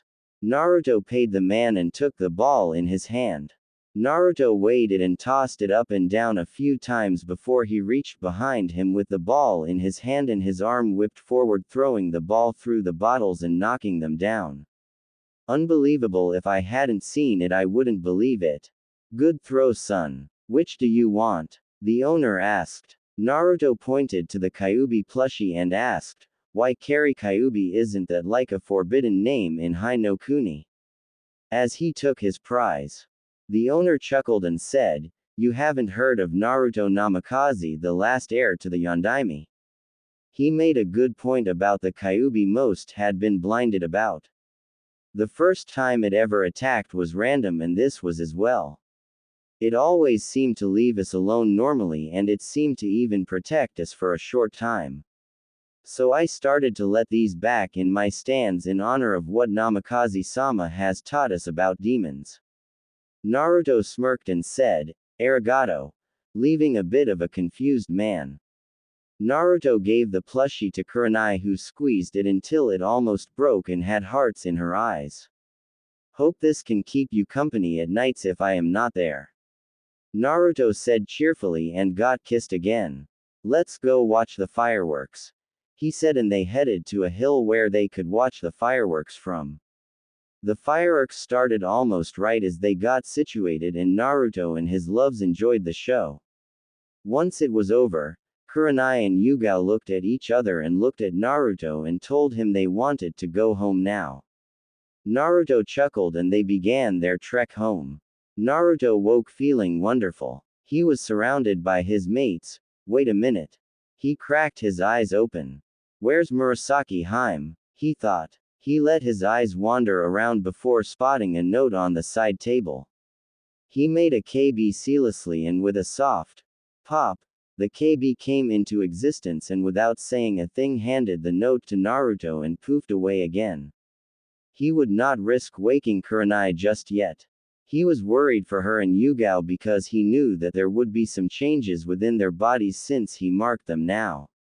He pulled Kurenai closer to him and felt something was a bit off, but dismissed it when he brought the note closer to his face so he could read it.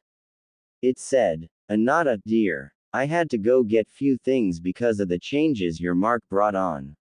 I think Kurenai-chan may need it too. Don't worry. It is nothing bad. In fact, when we get some alone time, I am going to show you exactly what I think about your changes. I can't wait to try out sparring already. I can feel my body feeling better than normal.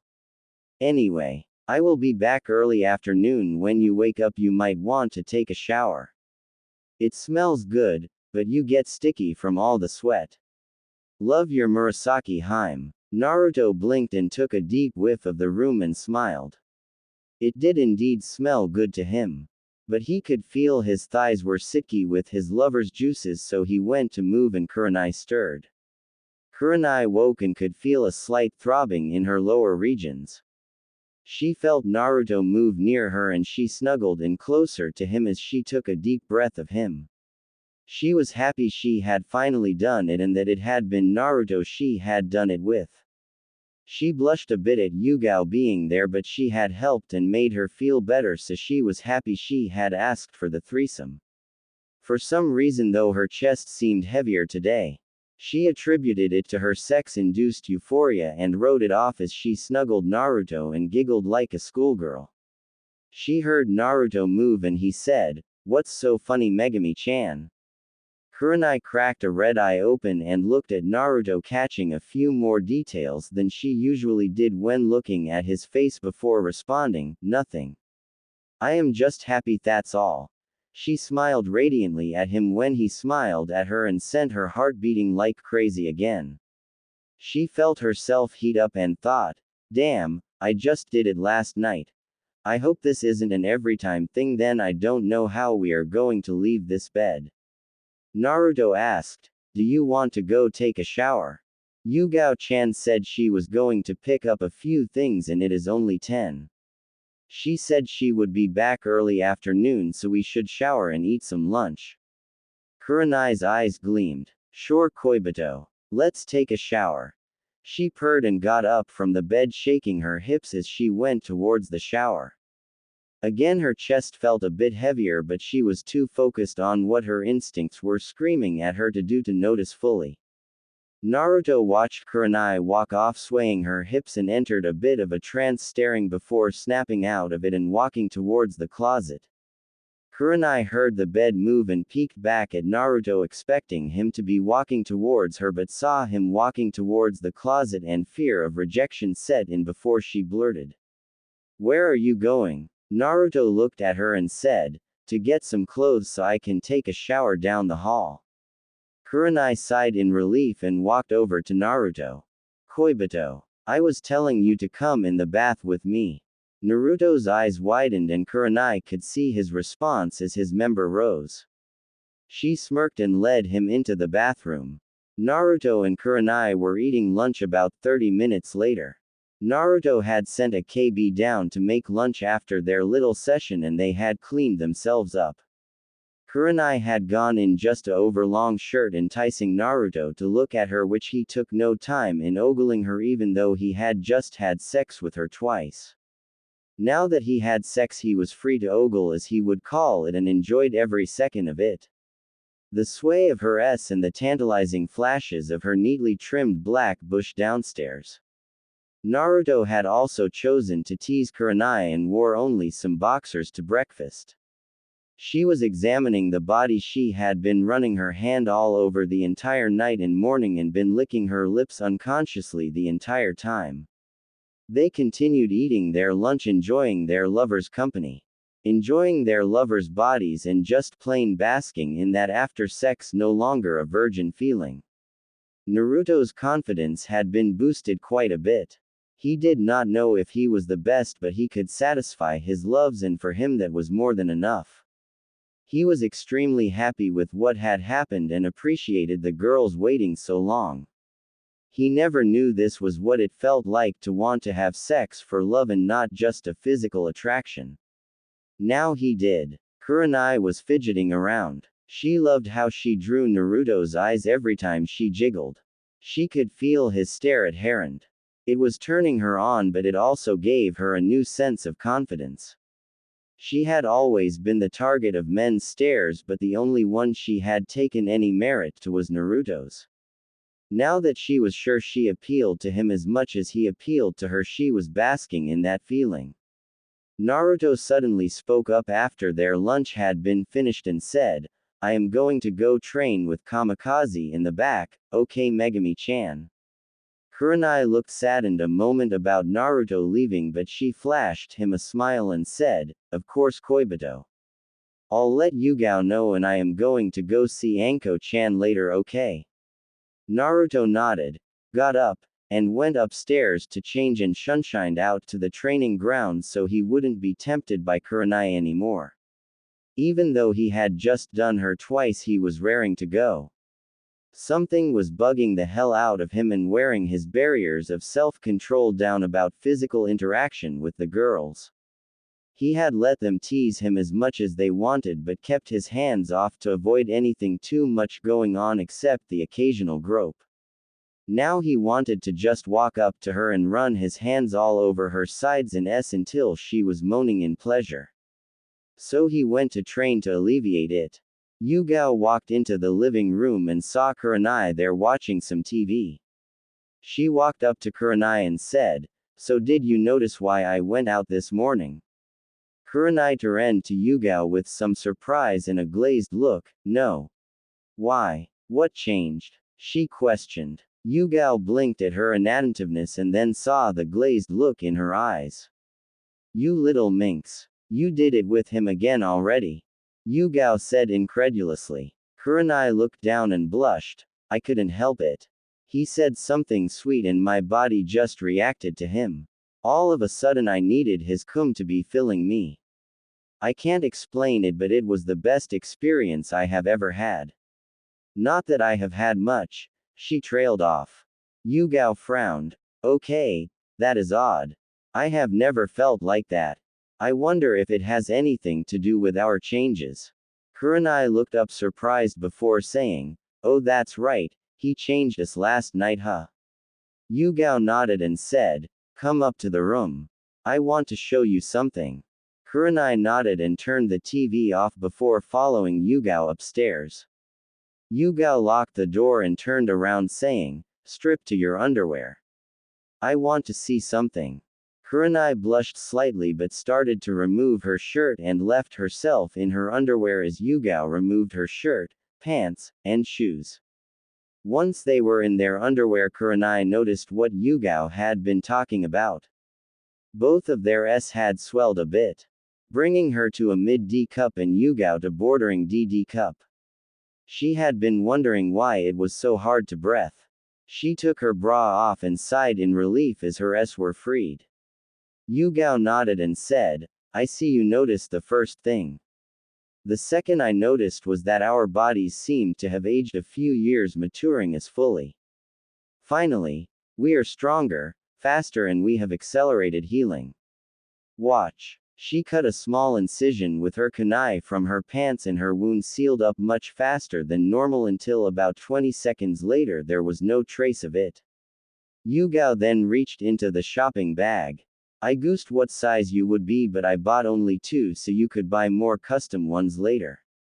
She pulled out 2 crimson bras and handed them to Kurenai, who immediately put one on and loved the way it fit.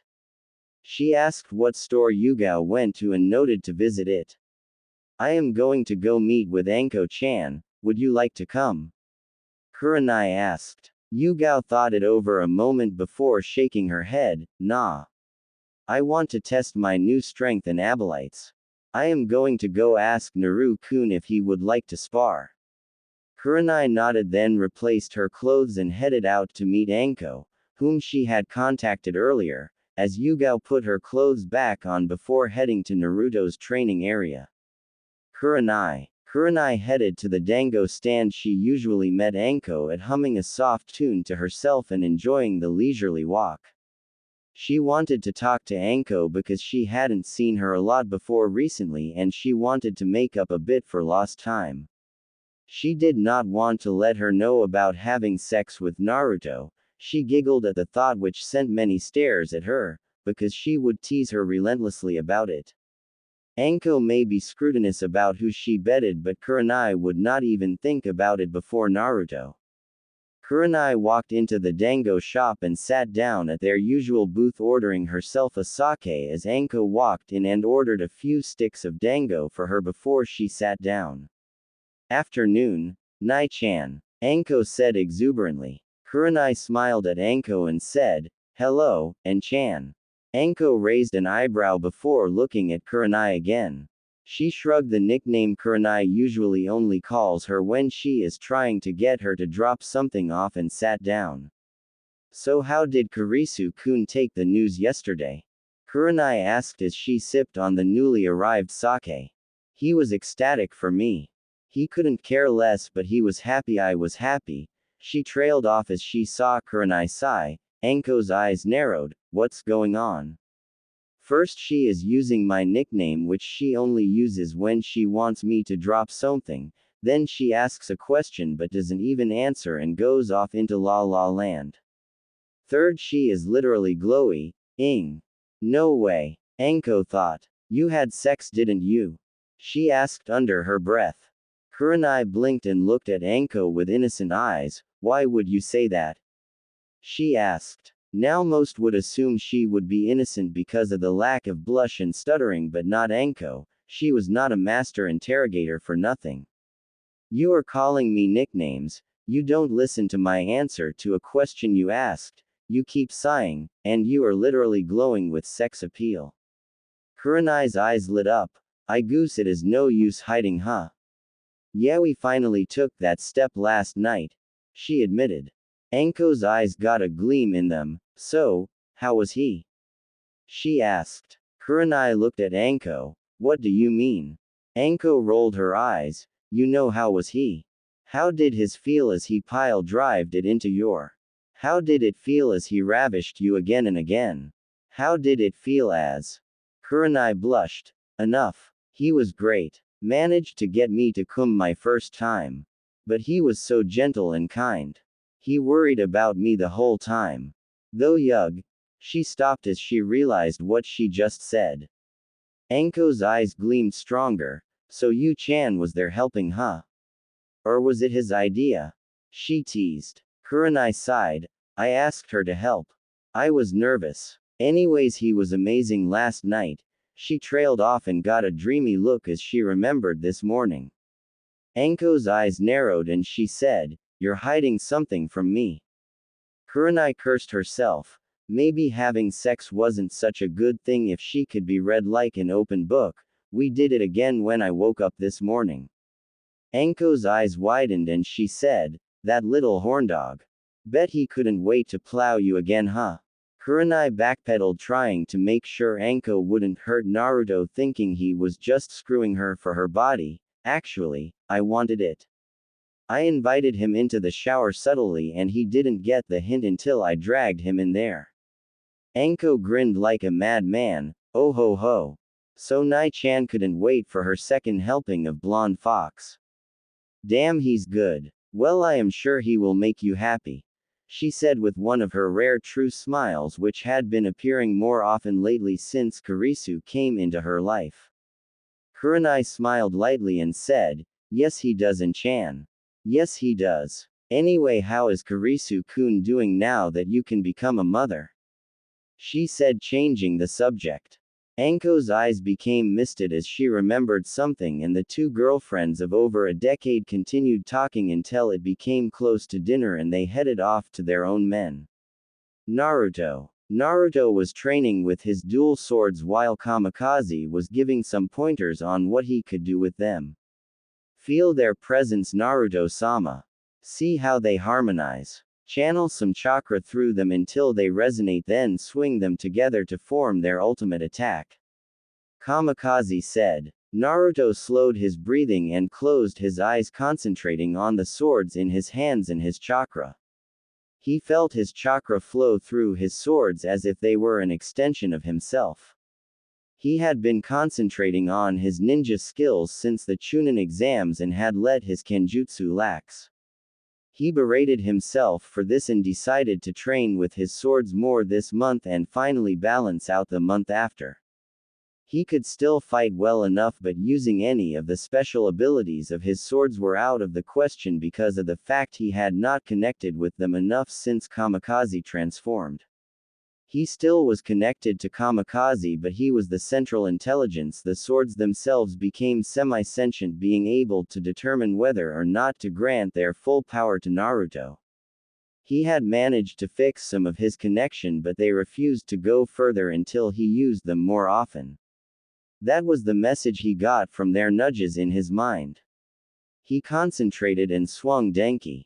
He saw as a wave of sparks came off the blade that would shock anyone within 5 feet of in front of the swing. This was the basics of the sword. It was meant to disable the enemy and allow Sarasa to finish off the enemy. Denki was more of a support sword, but its usefulness could not be denied. It was a paralyzing sword that was useful for capture or death. It was used in his supposed offhand, so that even if the swings were not as powerful, the lightning running through it would make up for that. The amazing thing was it allowed him to control electricity within his body, so should he be shocked while holding Denki, it would allow him to ignore the electricity, as it would purge him of it before it would take care of it by discharging it into the blade. Sarasa, on the other hand, was almost completely a finisher blade. As deadly as Kamikaze had been, it really was a slightly smaller one-sided version of the blade. It held many of the same attacks and allowed him superior control over wind. His blade took minimal amounts of chakra to create the wind chakra effect on itself. It would cut through even the strongest of materials now. The only thing it might not cut would be the defenses of a demon or its minions. Naruto concentrated and sent multiple Benika's attacks at the training dummies, then took a deep breath and calmed himself.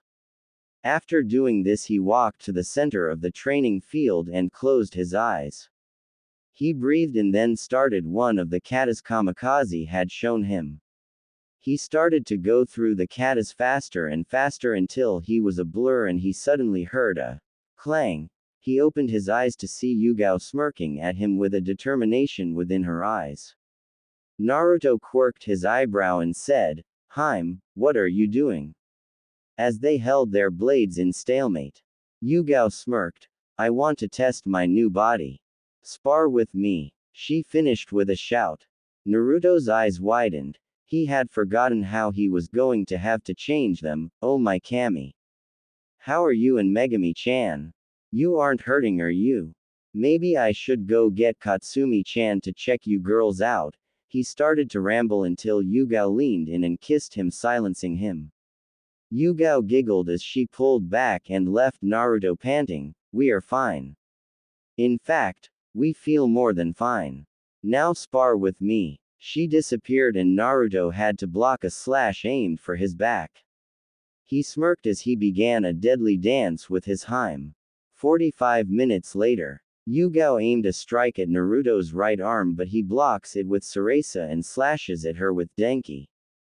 He had managed to hit her with Denki once, but she had pushed him back before he could take advantage of it.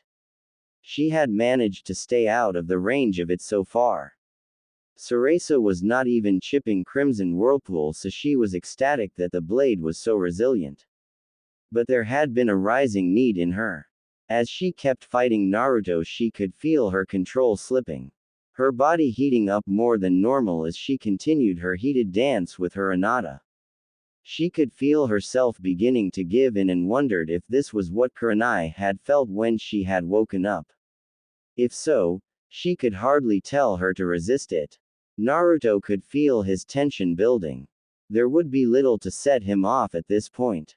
He was trying to figure out why he was so damn set on having sex again after his recent romps with his loves. He was starting to get desperate, but he did not want to sound like a pervert for asking to do it again so soon. After all, he didn't know how often they should have it. Yugao sent a strike directly across his chest, forcing him to bring his swords up in AX pattern to block it and catch the sword. As soon as he did, they looked into each other's eyes and the dam broke as Yugao leaned forward and kissed him so passionately he dropped his swords and wrapped her in a hug while ravishing her mouth as she dropped Crimson Whirlpool. Yugao and Naruto made their way inside and cleaned themselves up from their sex and their practice. They headed downstairs and ate with Kurenai. They all went to bed sleeping thinking about why the hell they still wanted to each other silly. Naruto decided he would have to ask Katsumi if this was normal. Time skip 5 days later. Naruto and his loves had been resisting screwing each other brains out for the past 5 days. Naruto was glad when he finally felt the pull to his Hiraishin kunai he had given to Mei and Hiraishined over to Kiri.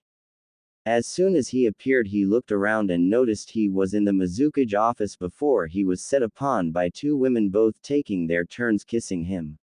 As soon as he had finished kissing them and they were both in his arms he had to deal with an accusatory glare from Katsumi. He looked at Katsumi and pursed his eyebrows before asking, "What's wrong, Kuhi-sama?" Katsumi sighed before saying, "Nothing, Naruto-kun. Nothing." Naruto looked at her and stepped back from the both of them before looking at her sternly and Katsumi fidgeted. "It is not nothing. Now tell me what is wrong so I can help." Katsumi looked at Naruto and said, "You will not be able to help this. Are you sure you wish to know what is troubling me?" Naruto's stern gaze grew steely. "Of course." Katsumi looked at Mei apologetically before saying, "You're no longer a virgin, Naruto-kun." Mei gasped and looked at Naruto a little hurt she couldn't have shared that experience. Naruto's eyes grew shocked before he said, "How do you know that?" Katsumi looked down before saying, "I can smell it. You are in heat. That can't happen if you are a virgin. It's to keep younger demons from going out and becoming nothing more than slaves to the pleasure. If you were a bit older, I would not make that assumption." Naruto looked shocked before sighing and saying, "Yes, that is true. I shared the night with Yugao-chan and Kurenai-chan twice now. Thought the second time must have been from the instincts since we have been having trouble keeping our hands off each other since the first night the day you girls left. I am sorry if this hurts your feelings. But this was going to happen at some point." He looked down sad he had hurt his loves. Mei and Katsumi both looked at him apologetically before Mei spoke up, "That is true, I suppose, Naruto-kun. I had hoped we would share it on our wedding night, but it seems Kurenai and Yugao have been with you long enough for such a thing. I expect you to blow my world when it happens with us. Naruto." She ended with a smirk. "I guess it was inevitable. You spent the most time with them. You have known them physically longer, so it makes sense. But with you being in heat you must be careful. Since I am sure they are Hanyus now, if they are in heat as well one of them might be pregnant.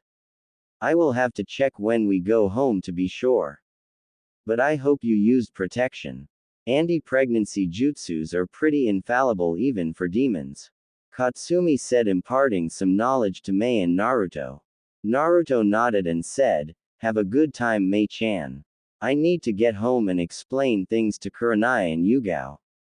Mei nodded. "It's fine, Naruto, for the house I just need to unseal it, all the seals are in place." Naruto nodded. "Then it is fine, Naruto. I will see you in a month when I call you." Naruto nodded again before grabbing Katsumi and Hirai shining out of Kiri and back home. Mei sighed as she saw her love leave. Katsumi and Naruto appeared in the living room and Katsumi had to steady herself from all the pheromones being emitted. Her eyes widened and she said, "Holy damn, Naruto. What the hell happened here?" Naruto rubbed his head sheepishly. "We haven't had sex for a while since we didn't know what was going on." Katsumi sniffed and saw Kurenai and Yugao looking at her and Naruto with some lustful gazes. She sniffed again and looked at them. She sighed. "They aren't pregnant, but they are both in heat. You said you changed them about 6 days ago." Naruto nodded. "It will wear off in a few days.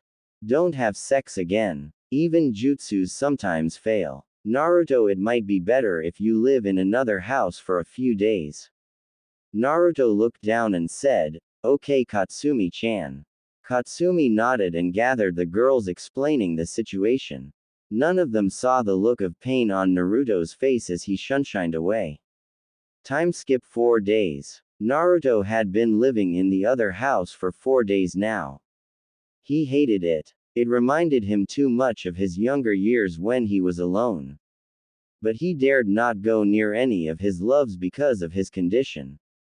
He was training himself into the ground each night and avoided all contact with anyone. He had sent a clone to gather food from the store the first day and had yet to run out. He would not come out when Katsumi would come over and knock on the door. Today Kurenai and Yugao had been with her, but he simply shunshined away from them and into his private training ground protected by the foxes and other woodlands within his compound. He had found this and used it for his personal training that he did not want anyone to see, or that was too dangerous to use when someone could find him in the middle of it. He felt bad for forcing such a thing on Kurenai and Yugao. But it felt worse being alone. He decided being alone was his punishment for being so perverse and forcing Kurenai and Yugao into such a state. Even though it had been them that had insisted in the first place, he still blamed himself, believing he hurt his loves. So he isolated himself from them and kept his distance, believing that they would be better off without him around, forcing such things to go on. Time skip 3 days. Kurenai, Yugao, and Katsumi were all very worried and very pissed. They knew Naruto was avoiding them, but they didn't know what about. At first they had believed it was because he was still in heat, but as that passed they all could smell he was no longer in such a state. 3 days ago they had made their way over to the house he had been staying at on the compound to tell him their heats had gone away, but when they knocked no one answered. Each day they went back and knocked, but he never answered the door. Katsumi had told Kurenai and Yugao about how he wouldn't open the door before as well, and they began to grow fearful that something had happened to him. They decided to bust the door down and see what was inside today, and they went to the house early in the morning. They knocked but received no answer, and Katsumi hit the door, forcing it to blow off its hinges. The 3 women stalked inside, being cautious because if something could hurt Naruto then it was powerful. They kept working their way through the house, noticing small things like the kitchen was fully stocked with some food. The place was aired out and had the smell of someone living here. They kept going until they reached the master bedroom. Having checked all the other rooms, they kicked this door down and sprung in, only to find nothing but an undisturbed bed. They all looked confused until they grew pissed. "Where the hell is he?" Kurenai shouted. "It's bad enough he had to live on his own for a week, now he is gone." Yugao wailed. Katsumi sniffed and said, "No, he was here just a few hours ago. I bet he is training." Kurenai huffed and crossed her arms over her chest. "He better have a damn good explanation for this." Yugao grinned evilly. "Or else." Katsumi looked at the 2 girls and sweat dropped. Seemed their demonic features made them a little more possessive of their blonde. "Let's settle in and wait. He will be back here tonight. We can catch him then," Katsumi said. Kurenai and Yugao nodded and they headed back to the living room to relax and wait. Naruto was on his way home. He hated living alone. He only now realized what he really had to. He had loved it. Loved the feeling of them waking up each morning smothered in their love. Now he woke in a cold bed, all because of his selfishness. He sighed and trudged his way up to his door. He looked at his door and noticed the hinges were off, but the door was standing straight up. He looked at it weirdly before pushing on it and watching it crash to the floor. His eyes widened as he realized why it would be broken before he turned around and tried to dash away from the house before what he thought was going to happen happens. No such luck. As soon as he turned, he felt his collar being grabbed and him being dragged into the house. He merely walked backwards and was thrown down onto a chair and sat there staring up into 3 sets of eyes glaring at him. "Want to tell us why you have been avoiding us, Naruto?" Kurenai asked angrily. "How about why you won't answer the door when we come to see you?"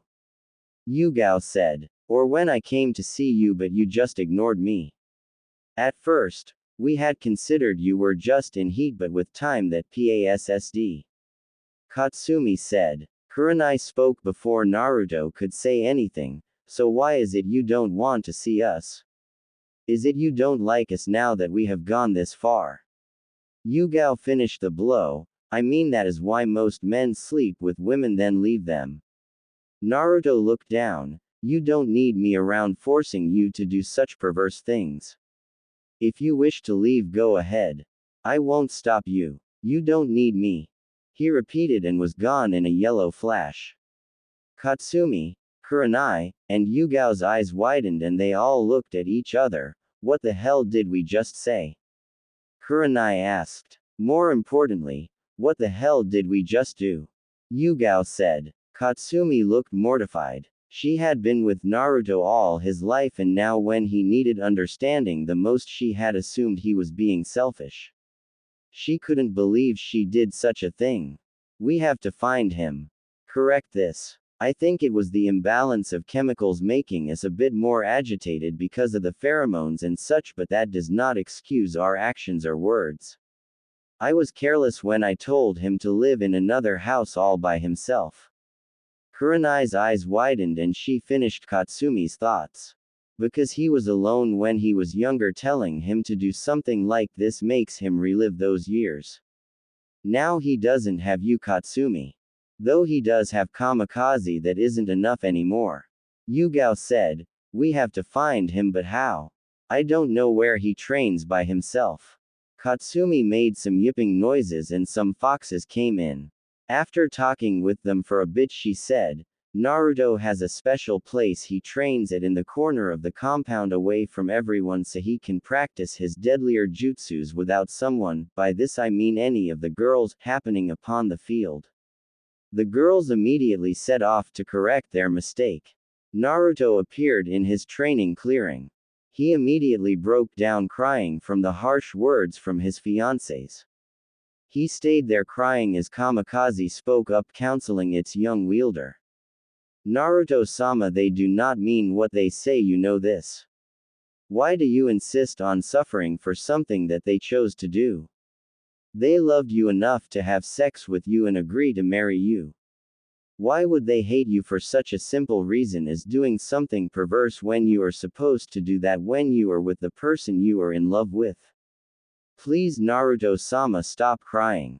Naruto's sobs subsided a little and he thought, you have always been there, haven't you, Kamikaze? You may not talk if you deem I am doing okay, but you are always there in my darkest hour to bring me back. Thank you. But they want nothing to do with me. I release them and they will go out and love others. I will keep the marriage with May, but I will not mark her when we produce children. I will not live through this again.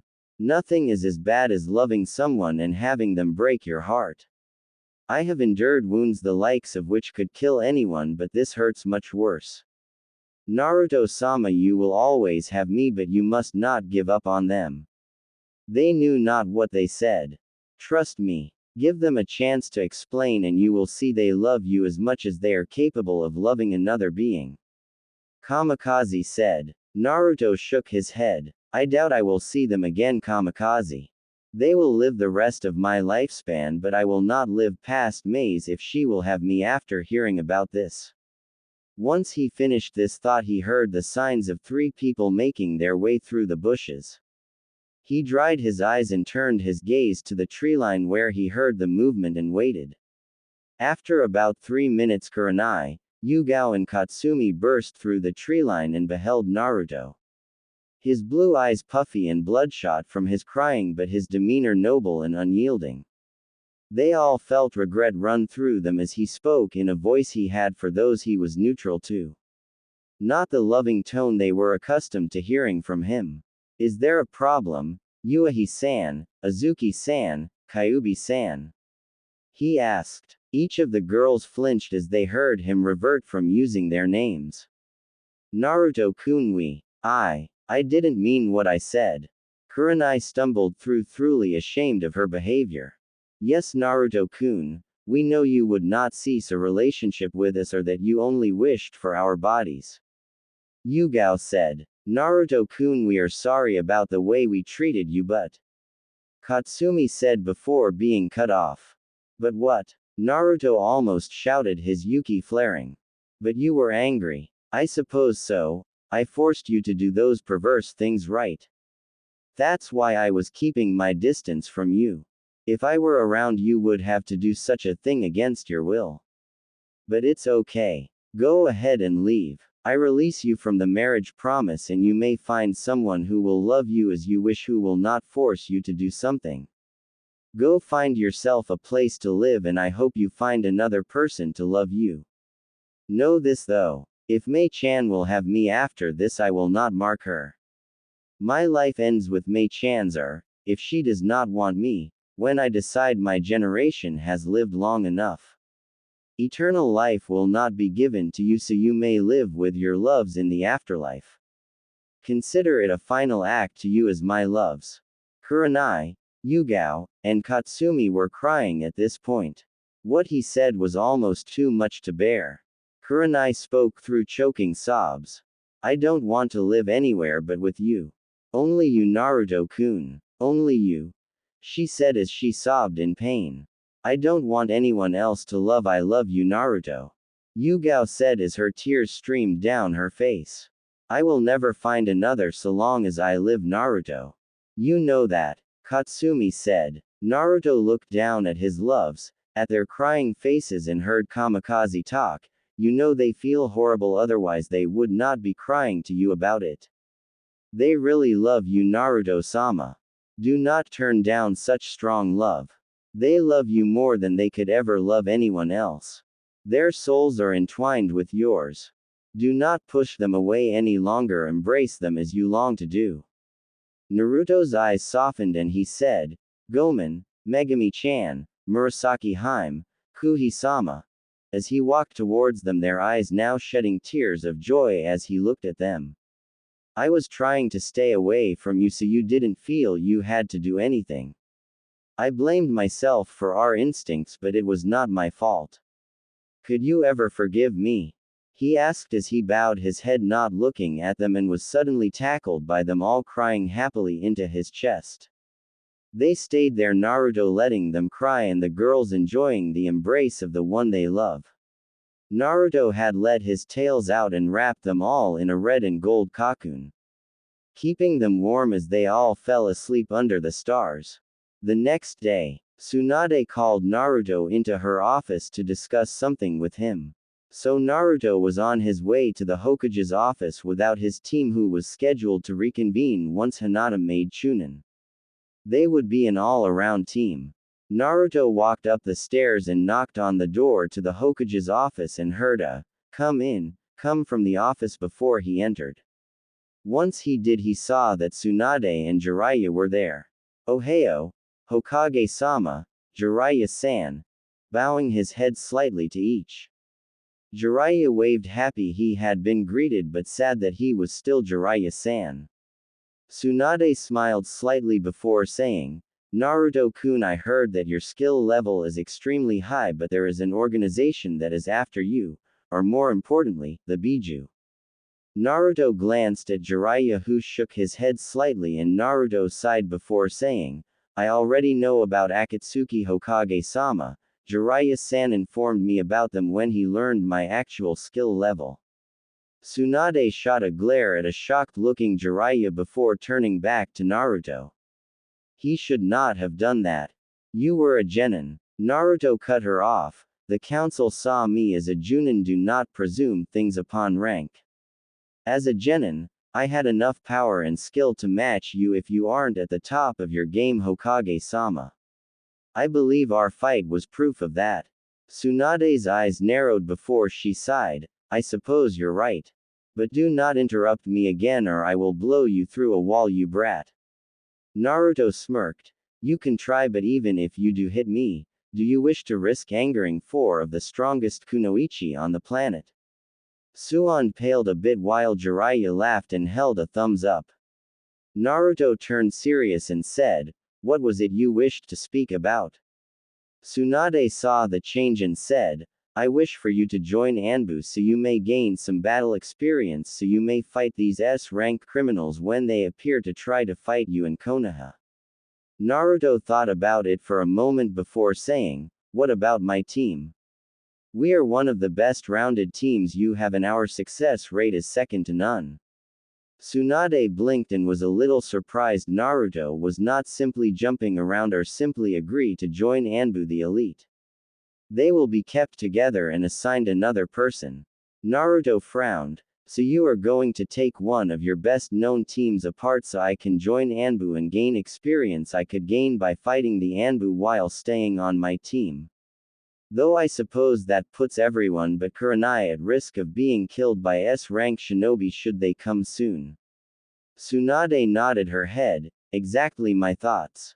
Naruto sighed. Very well, but when Akatsuki is gone or my team is strong enough to fight them, then I want my old team back. They helped me through thick and thin, so I trust them more than some new Anbu even with my new status. Tsunade nodded. Done. Now Jiraiya would like to train you while he is in town.